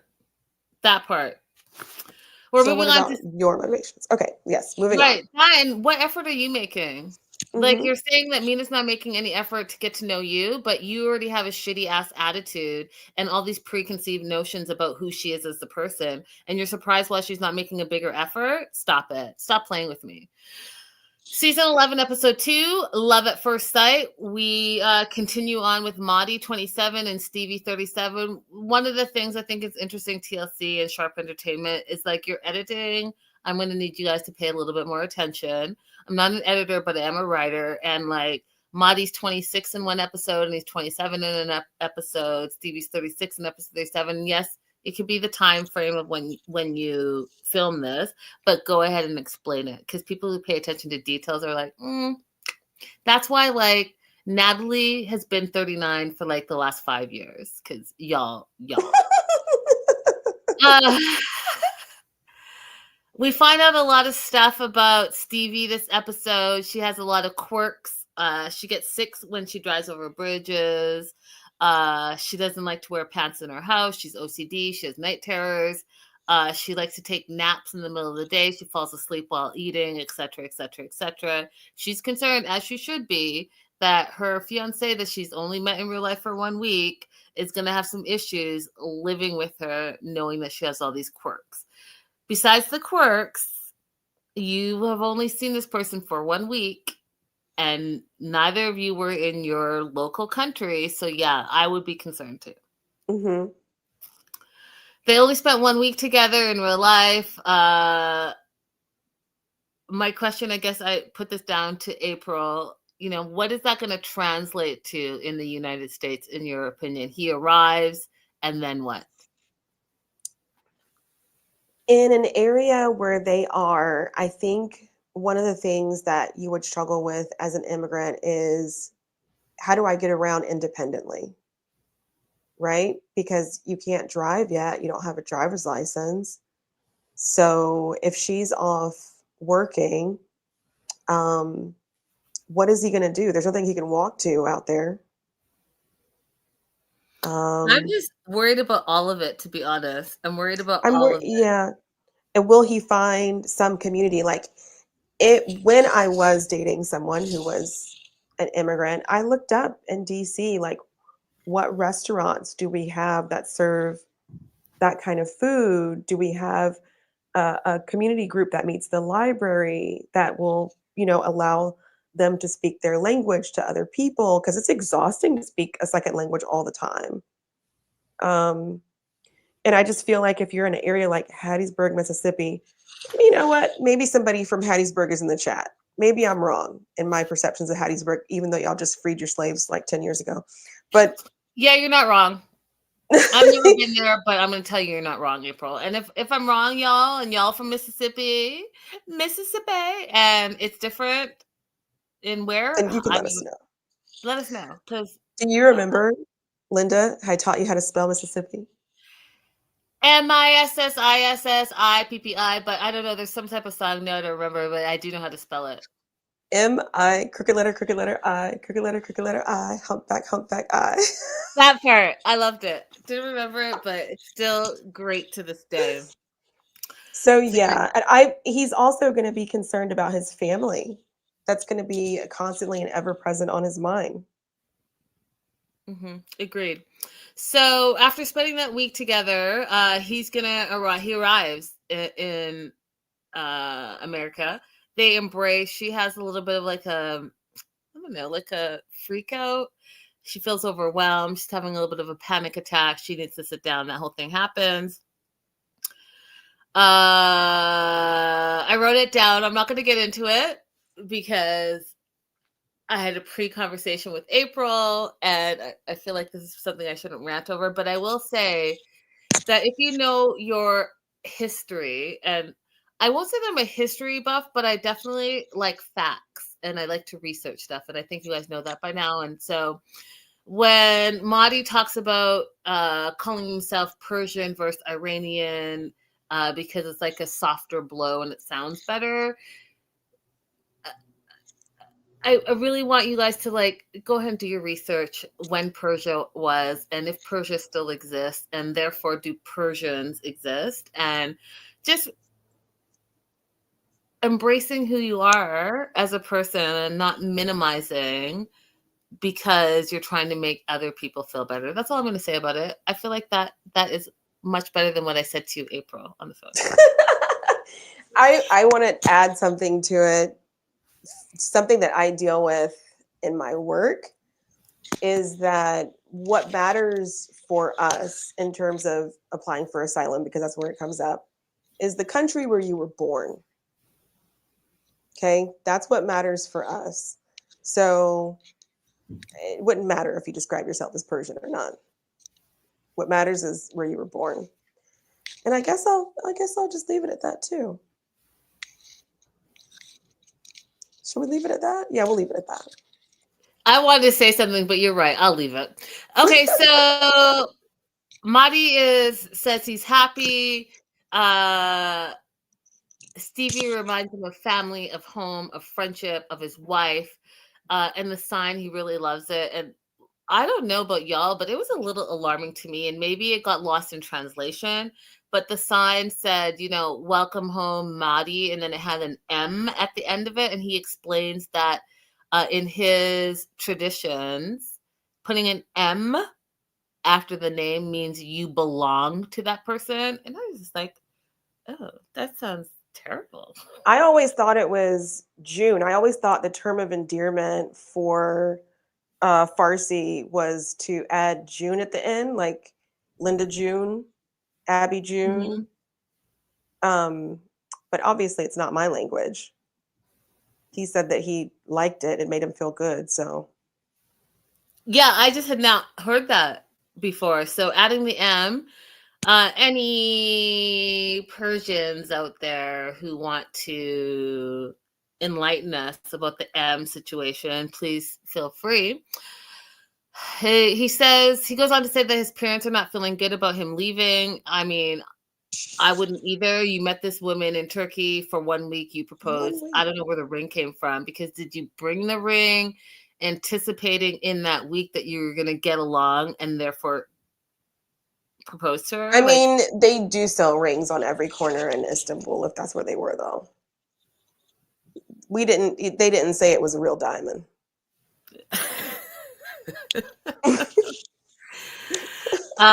He gets to America, talks about how there's no dress code in America. It's fascinating to him, and he's specifically speaking of women not being covered up and women wearing shorts and tank tops and all of that.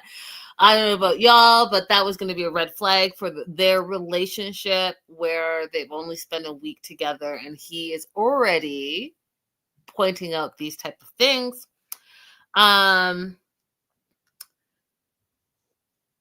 He, in his own words, is not sure he's done the right things, not sure he's made the right choice to come to the U.S. And he wants to ask Stevie that if he decides to go back to Iran, what does that look like for him? And we already talked about this, so I'm going to pass over it. There's no embassy in Iran, therefore, like, going back and forth. That's why it's... Yeah. I wouldn't recommend that to her if I was a friend of hers, just because there's no protection for her there. Not because I think that it's a bad place or that there's bad people. but that if there was an emergency situation, even just an evacuation, there would be no help from the U.S. government to assist her. That part. We're gonna keep it pushing because we got to get through all these couples. I'm gonna try again. Sorry, Shakina. Perfect. You got it. And Sarper pretends that he got denied the visa. He put on his best acting face, and then he said he's just joking. He got approved. He said the 3 best things in life are peeing, orgasms, and the K1 visa. I laughed my face off again. I was like, who is this new improved Sarper? He also joked that he told the immigration officials that his job was a professional narcissist, died, because if you remember him from last season, that would be hilarious right now to you. Now that he has been approved for the K1 visa, he has to tell his family that he's leaving as an only child, as an immigrant, you guys. I can definitely relate to this, not as an only child, but just as an immigrant. His parents are getting older. Immigrant families, the children always take care of the parents as they get older. That is just part of our tradition. That's just how it is. You see multi-generational family homes all the time. You rarely see immigrants put their elderly parents in like homes and such. His parents look really good for their age. Wow, I know. I was gonna get there, April. They look young and like they vibrant. Do. I thought they were going to be much older because he's 45. So I thought like they're going to maybe be in their 80s. They look like they're in their 60s. I don't know. I thought they were pretty young and spry too myself, but he gave me the idea that they're like feeble. That's what I thought too. And then when I met them, I was like, they're going to be fine. Mom is like giving side eye and doing all the things, so she'll be just fine. Mm-hmm. So we meet Sakran, the dad, and Sarper, the mom, and yeah, they look young. Like April said, I was like, the mom looks great, dad looks great. They look fine. So this old feeble situation that Sarper was trying to portray, I don't know if that's necessarily true. Fuson, the cousin, all the family's there. They're having a meal together, and you know, Sarper is really drilling in on who's going to take care of them and who's going to provide for them because he's the only child and he's the light of their life. They're doing just fine, Sarper. Your family is extended and it seems like they're very close. It seems like they're very happy and they seem young enough. So they're taking care of themselves. So I think they'll be just fine. So Sarper explains that he went on his interview. He was approved for the K1 visa. And he's going to be leaving soon. The parents are worried that he's going to be so far away.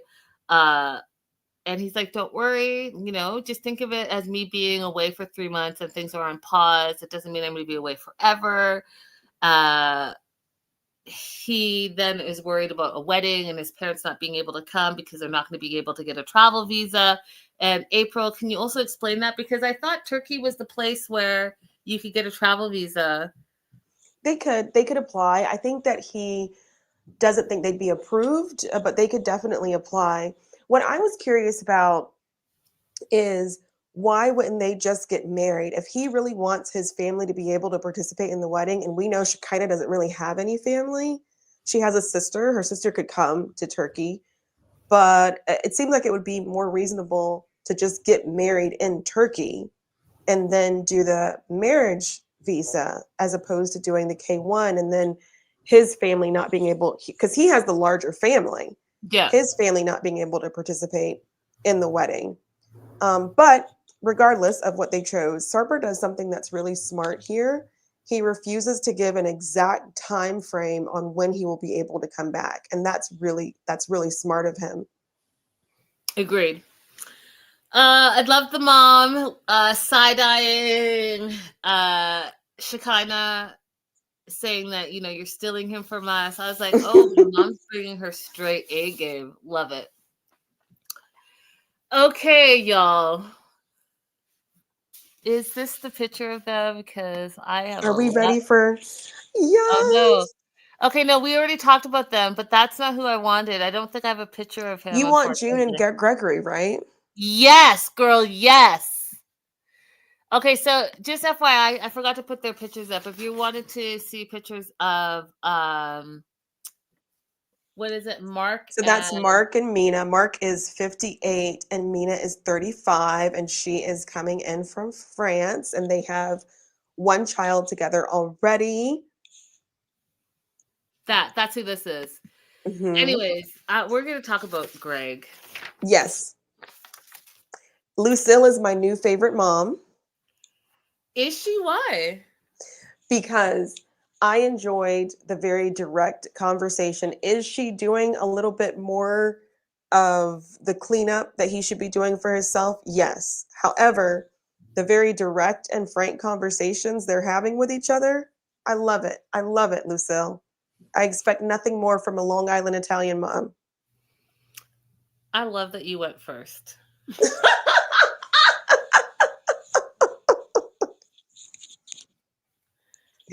And I also liked when she said, I'd like to observe um, how she talks to you and how she treats you, because that's the same way I feel about my son in relationships.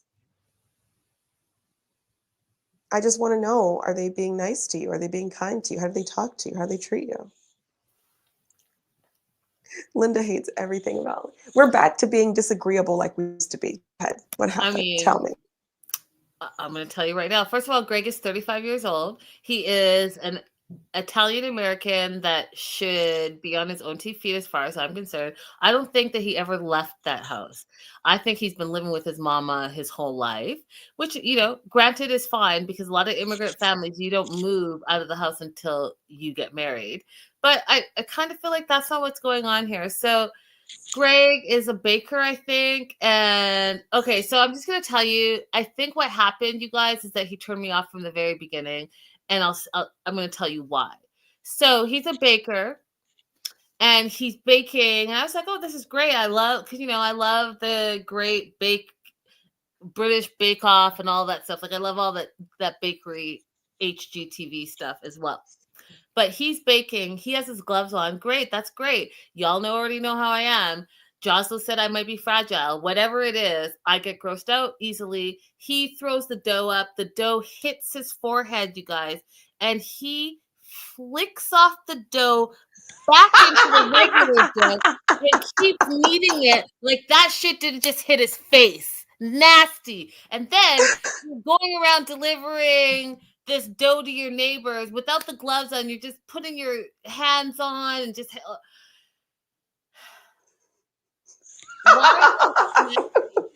why are you like this? This is why you can't eat at anyone's house. Like, why are you all why? Yeah, he clearly does not care much about his hygiene, especially if mom is still washing his clothes and cleaning his bathroom. Oh my God, shaking my damn head. That's what my note says. So he lives at home with his mom, Italian American, loves Italians and all of that. But this is just not very representative of anything, in my opinion. He doesn't pay rent. I need to know the backstory on that because even when he wants Joan to come over, he is planning to live with his mom for another 1 to 2 years. So, like, tell me what happened. Is it a product of the pandemic, the high inflation, you lost your business, whatever? I know all of those things are possible. I just need to know what the backstory is, that you're just not like lazy and living at your mom's house your entire life because your mom does everything for you. And when I say does everything for him, Lucille does everything. She cooks for him. She cleans for him. She cleans his bathroom. She does his laundry. She cleans his room. She makes his meals.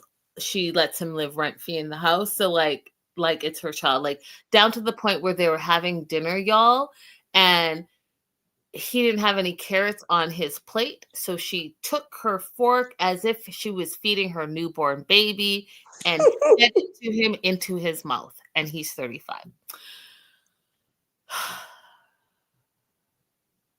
One time, my son was standing in front of me, and I noticed that he had a bunch of tartar on his bottom teeth, and I just scratched it off with my finger. And both of us, we were like, now, why would we do that? Why would we both participate in that? Yep, that part. Tanya says Greg is Colty 2.0. Run, June, run. I think it's Joan though, but I got your point. So he used to be 480 pounds. The only reason I'm saying this is I think that he's going to make his weight loss journey part of our journey. So that's why I'm reiterating what he said. From 2017 to 2019, he lost 200 pounds. And he really wants to own a bakery. That's his goal. So in the meantime, he makes bread and delivers it to his neighbors without gloves. And it's just like a Tupperware with no top bucket thing with no top, running around the neighborhood, just sticking his dirty hands in and giving people bread, and they enjoy it. So clearly it's something going on in New Jersey, Long Island, or wherever he is that I'm just not appreciative of. He was on some flight, got sidetracked, fell asleep on a guy on a plane, and I'll tell you this, I travel a lot. If some fool shoulders on me, hello, wake up, get off of me. But Ugandans are kind people. The man let this guy fall. You know when you catch yourself in mid-thought and the Lord strikes you down and says, don't you let that come out of your mouth. That just happened to me. So they talked for hours on the plane. The guy invited him to Uganda. He stayed at the guy's guest house. That's where he met Joan.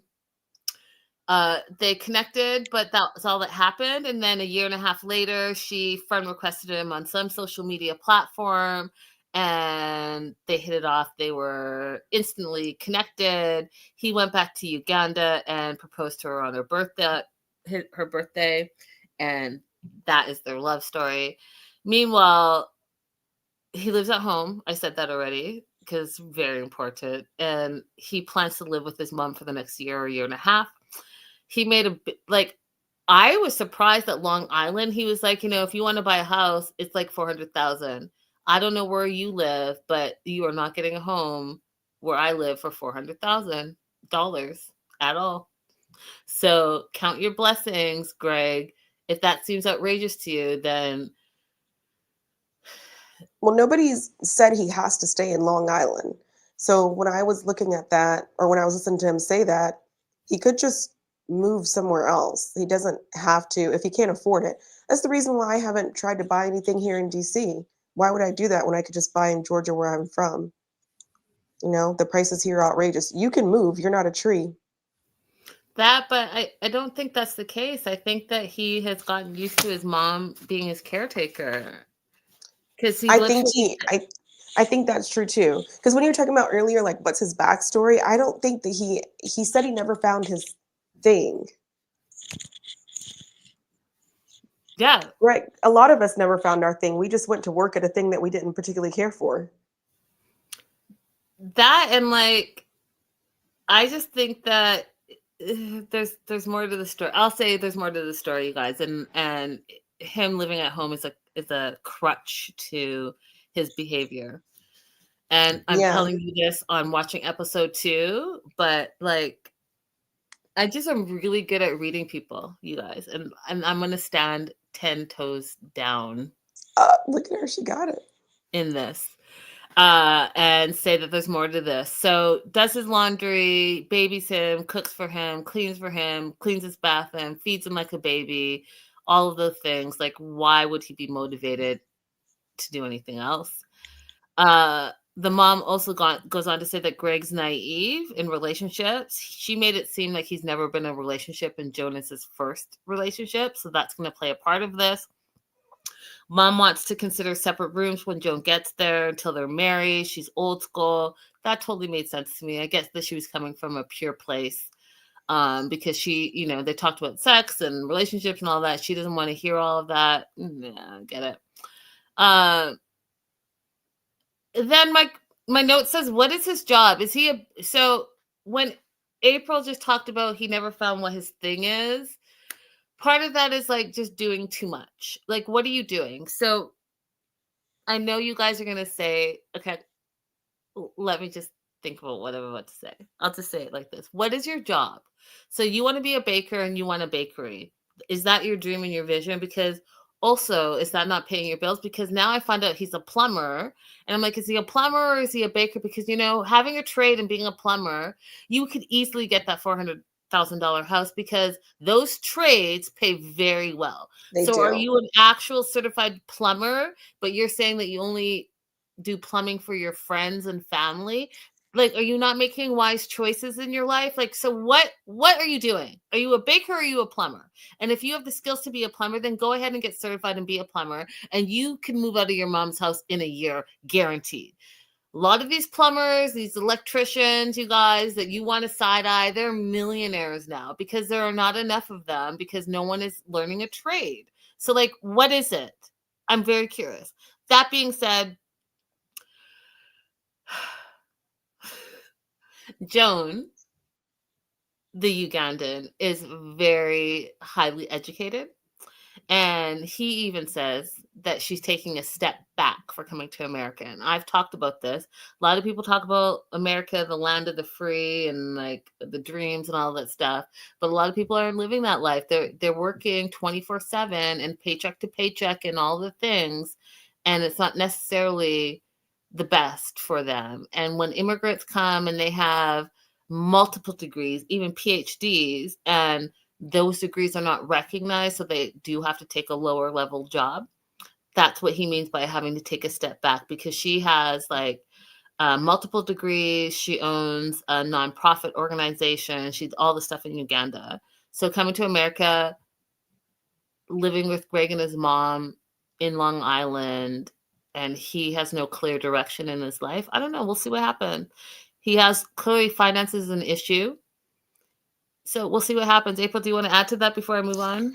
Yeah, just one thing. If you are an immigrant in this situation, you do need to be concerned, because if your petitioner needs someone else to sponsor you financially, the sponsor can withdraw, and then you would be stuck in the United States with no way to get your petition filed because your petitioner, your spouse, doesn't make enough money to support you. So I'm not saying be a gold digger, but I am saying be conscientious of the environment that you're going into and whether or not that person has the resources to support you through the immigration process. And I say that because I've seen it happen. I've seen people arrive in the United States, their first petition maybe gets denied for whatever reason, they need to submit a second one, and then the sponsor's like, no, I don't want to participate anymore. And their spouse doesn't make enough money. We're moving on to Mina, Maria, and Mark. Oh, I've just been not good at this. April, we're gonna swing back. To that question? No, let me see. Oh, we'll swing back to this at the end. So, okay. Mina, Maria, and Mark. Mark, last minute, as per usual with a lot of guys, is last minute day before his family arrives, baby previewing the house, even though Mina has been telling him to do it for months and months on end. They're arriving, and you know he's a pilot, y'all. So he's having her fly into a smaller little airport so that he can take his plane from his house, you guys, down his runway that he has and pick them up. And can y'all imagine flying directly home, not flying into the airport and then taking an Uber or getting picked up or a shuttle or whatever. No, you get picked up in a plane and the plane drops you off directly in front of your house. Stop. I'm not interested. What? Are you? I'm not interested in that at all. I want all the regulations that come with using a full-sized airplane. I want the second pilot that comes with a full-size airplane. Okay, I want the flight attendants that come with a full-size airplane. Fly me to my house and I just get out. Honey, you got my bags? Great. Boom, I'm at my house. I have no problem with that. Lord, if that is in my future, I have no problem with that. No. No. Good for her that she got what she wanted. And I hope you get what you want too. I will be at JFK. Listen, fly me to my house, y'all. That is all I'm saying. What do you guys think? Live chat, replay. If you met someone who was a pilot that literally had a runway at their house and could literally drop you off at your front door, would you be down or would you not be down? Would you be at JFK, LAX, O'Hare International, Miami, wherever? Would you rather that commercial route or would you rather be dropped off like at your doorstep? Let us know in the comments in the live chat. That being said, we're over in Paris. Mina is getting ready to come to America.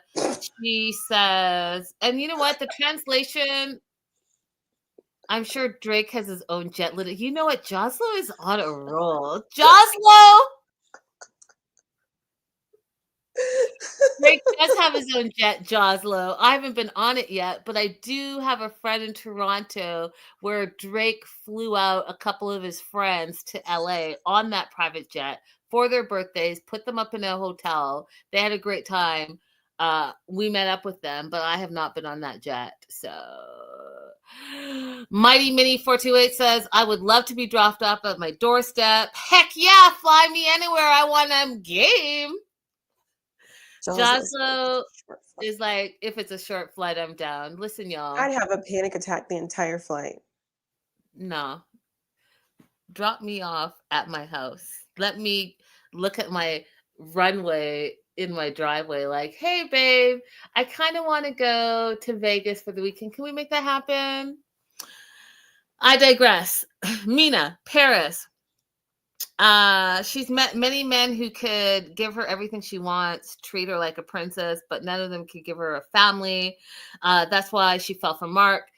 The translation was what I was going to talk about. So, you know, I told you earlier in the top of the show that my French, the inflections were getting criticized by a Quebecois, but I did learn what, like, because I'm watching and reading the subtitles, and the translation is not literal per se. So beaucoup mon chéri is she loves him a lot. Beaucoup means a lot, but that's not what it translated to. So I thought that was very interesting. A lot of the translation is not literal. They're like it's like a recap. So keep that in the back of your mind, because I think a lot is going to get lost in translation.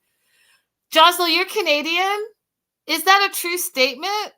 This whole time I didn't know that. I don't know if she's Canadian or if she's just in Toronto. Oh, I think maybe she's Canadian, like how you're Canadian. So the other thing we learn about Mina is that she has a son who is 9. His name is Clayton from a previous relationship. Now, here's where I'm like, what have y'all been doing for 2 years? So you knew that you put the K-1 visa process in the process. You knew you had a 9-year-old son. You knew he needed to renew his passport. His passport doesn't arrive in time. What were you doing for the last 2 years? Like, I just don't understand. That is poor preparation on someone's part, and it's not Clayton's fault. So now Clayton has to stay behind with her sister till his passport gets processed. And so Mark's concerned that they're going to have to start the K-1 visa process over. And that was my question to you, April. Why would they have to start the K-1 visa process over? I get that they have a specific time frame for K-1 visas, as she would have to fly over on it when she gets approved. However, I know how passport works. Why can't that kid get on a flight with a designated, her sister, or a designated adult, or even a flight attendant, and fly him over? Why would ESTA? Right. Why would they have to start all over again? Well, there's a couple of things that I think might be going on. Perhaps they specifically want him to come in on the K-2 because they want the benefit of him being able to immediately apply for a residency once they get married. Because that's the benefit. Like, because she could arrive on ESTA as well, right? But it's a shorter process if she arrives on a fiance visa, and then they can immediately apply for residency after they get married. So, because I was wondering myself, if she's French, she could come in on an ESTA, why come in on a K-1, right? And then the other thing that might be going on is the father or the other parent involved still has to consent. So if that child didn't consent to obtaining the passport in time and for that child to leave the country, maybe that's part of the holdup. And then the other thing that was on my mind is we don't know if her son is considered, she's French, she's coming from France, right? But France doesn't have birthright citizenship. Mm. So is there an issue concerning that with regard to him obtaining his passport? Because you guys, if you get really bored, search on YouTube stateless in France. It's very interesting because they don't have birthright citizenship. A lot of people end up in France stateless and have to jump through all kind of hoops to get any kind of identification whatsoever. So those are some of the things I was thinking about when they were telling the story of what was going on. Because they didn't, I couldn't get a grip on one thing that was happening. So those are just some things I made up that might be happening. I'm not sure still. So let's see how it plays out. But Mina and Maria arrive in Boston. They've landed. They take their little Uber to Mark's private landing area. He's waiting there with his plane. He's been away from his daughter for 21 months. He feels like this is the greatest day ever. Meanwhile, Mina's having second thoughts about leaving Clayton with her sister. And anyways, they reunite. I love you, Mark. I love you. I love you. Everyone is happy. The family is complete. So I never got around to what I was supposed to say, which is that the K visa is a single entry visa. And so what Mark was saying when he said we might have to start the process over is that if she leaves and they want the benefit that comes along with using the fiance visa, then they would have to start that process over again because it's a single entry visa. But my question was, I wasn't even thinking of her leaving. I was saying, why cannot she? You guys, I've lost. Why can't she have someone else fly with the child? The child, yeah. Well, we are operating under the assumption that everyone is French, and so they would be able to obtain an ESTA. But there's a possibility that they are French residents, which Mighty Manny 428 just said. There's a possibility they're French residents, but they're not French citizens. And so their citizenship could lie in a country that is not ESTA eligible, meaning that you could come into the United States without going through the full process of applying for a visa. And if that's the case, then no, somebody can't just jump on the plane and come with him once he obtains his new passport. And then I confused. Go ahead. You confused. Oh, what? I confused Joslo because she said, was she born in France? Was Clayton born in France? It doesn't matter. France doesn't have birthright citizenship. If you're born in France, but your parents are not French, you don't have French citizenship. All right, so everyone, we're good on the questions, I hope. We're moving on to Jessica and Juan. Wyoming and Columbia, +3. They're 3 kids. Juan, first time being around kids, first time being a dad full-time, first time being a full-time stepdad. He, for whatever reason, thought that Jessica was going to put her 7- and 9-year-old and 5-month-old baby in a separate room. Joke's on him. So that he could have some privacy, some jiggy, because he hasn't seen her in a few months. I just died of laughter. I was like, that is the wildest assumption ever. He's not used to being around kids. We learned a little bit about him, that his dad passed when he was 8 years old. He had a good life, he thought, up until his dad passed. Then his life was hard. Not having a dad to teach him stuff, he had to learn everything on his own, which wants him to be a good father and stepfather, and be there for those children.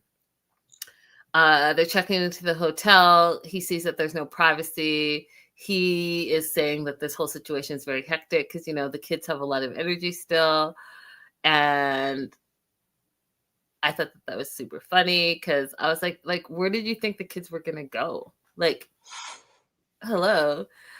On his way to the hotel, or their way to the hotel, he thought he saw some penguins in Wyoming, died of laughter. He's looking at the landscape and he's like, there's nothing there. You're in Wyoming. Welcome. And I literally put that as my note. Welcome to Wyoming. Population 6,119. Now it's 120. 6,000, y'all. I think there were 6,000 people in my high school. Smells like cow poop, he says.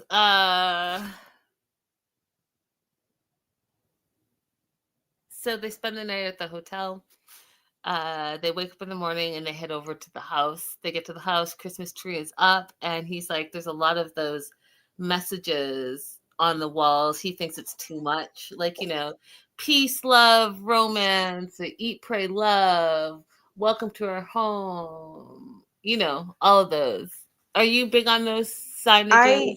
No, I don't. I don't like having a bunch of positive affirmations around. I don't like having stuff around. I'm a minimalist. Nothing delights me more than a clean and clean wall.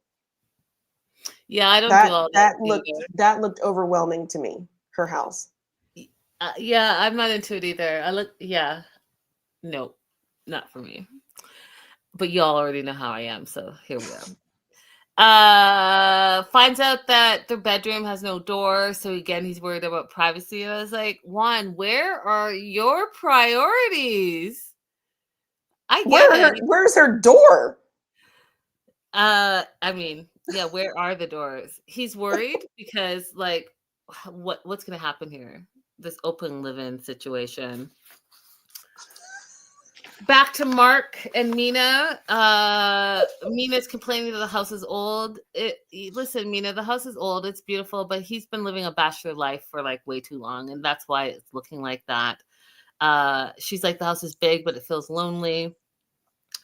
We look at Jordan's old room and, you know, Jordan's name, because he just put the baby gate up the day before, so you're gonna have to put some work into it and make it your own.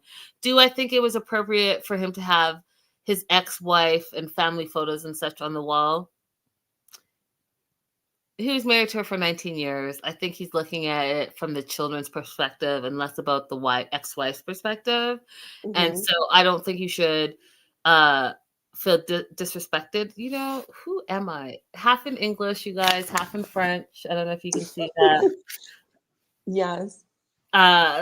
But she feels like the house seems stuck and the house needs to be updated because it's like a single bachelor pad. Yeah, it is, because that's what he's been doing, and you should feel happy that you have the ability to make it your own, right? Without erasing his history. I don't know. That's how I feel. I feel like I wouldn't feel threatened because, you know, 19 years he's married. I wouldn't either, because it's not like he's updated other things in the house and then the pictures are still there. It's very clear that nothing has been updated. Mm-hmm. So yeah. I don't think there's any need to feel threatened or alarmed by this. I just think that you're going to use the next couple of months to get things set up and decorated the way that you want them. That part. So chill out. I wanted to take it back to Stevie and Motti from Mississippi and bring up this photo that you sent and give you the opportunity to explain a little bit about the history of Iran, the history of what was going on and what was taking place here. Just because, you know, you guys, we want to entertain you, but we also want to educate you. So the reason why I sent this to Linda was because Stevie made the comment that Iranians don't like Americans and they protest against us. And they showed footage from protest. And I thought that was very misleading, because the protests that were happening in 2022, which is where this picture is from, a protest that I attended with a friend of mine who invited me, were not against the US. This was Iranians protesting their own government. Now, they may not agree on exactly what they want to replace the current government, but they do agree that they want the current government out. And they were protesting the treatment of women. That's the one flag that has the bloody handprints on it, because around that time, many women were being forced to wear clothing to cover up, whereas before they were allowed to choose whether they wanted to cover up and wear a hijab or not. And then the sign that Zan Zigeri Azadi was because they were also protesting the treatment of LGBTQ people in Iran. So those protests that they showed photos of were not anti-American. They were anti the Islamic regime in Iran.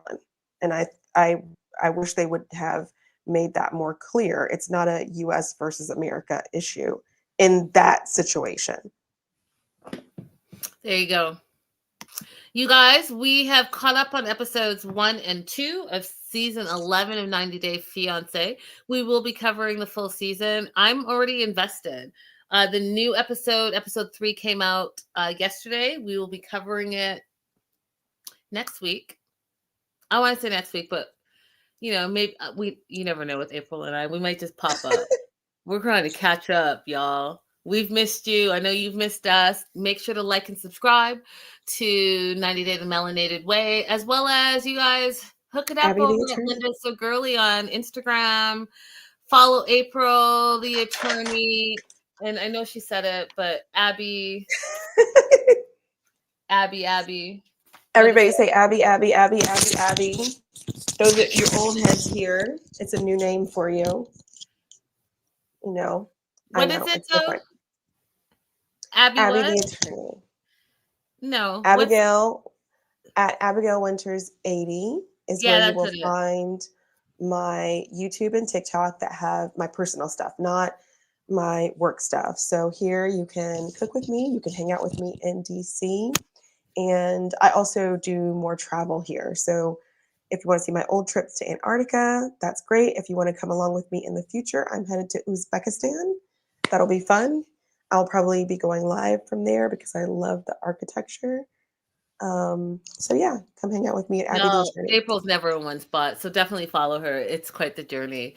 We'll see you soon, you guys, with episode 3, as well as we're still covering The Last Resort. But I don't know about y'all. I haven't seen any new episodes. They're leaving us hanging. I'm not sure what's going on, but as soon as they come back, we'll be back with that as well. Definitely make sure to like and subscribe. Make sure to comment below. And oh Lord, see Joslo, this is how I know and remember that Joslo is Canadian, because it's that direct little snark that I have to appreciate. Thanks, guys. Heart and Canadian flag in case you forgot or you forget. Joslo. Oh, I love See you my next Canadian. time. Bye, guys.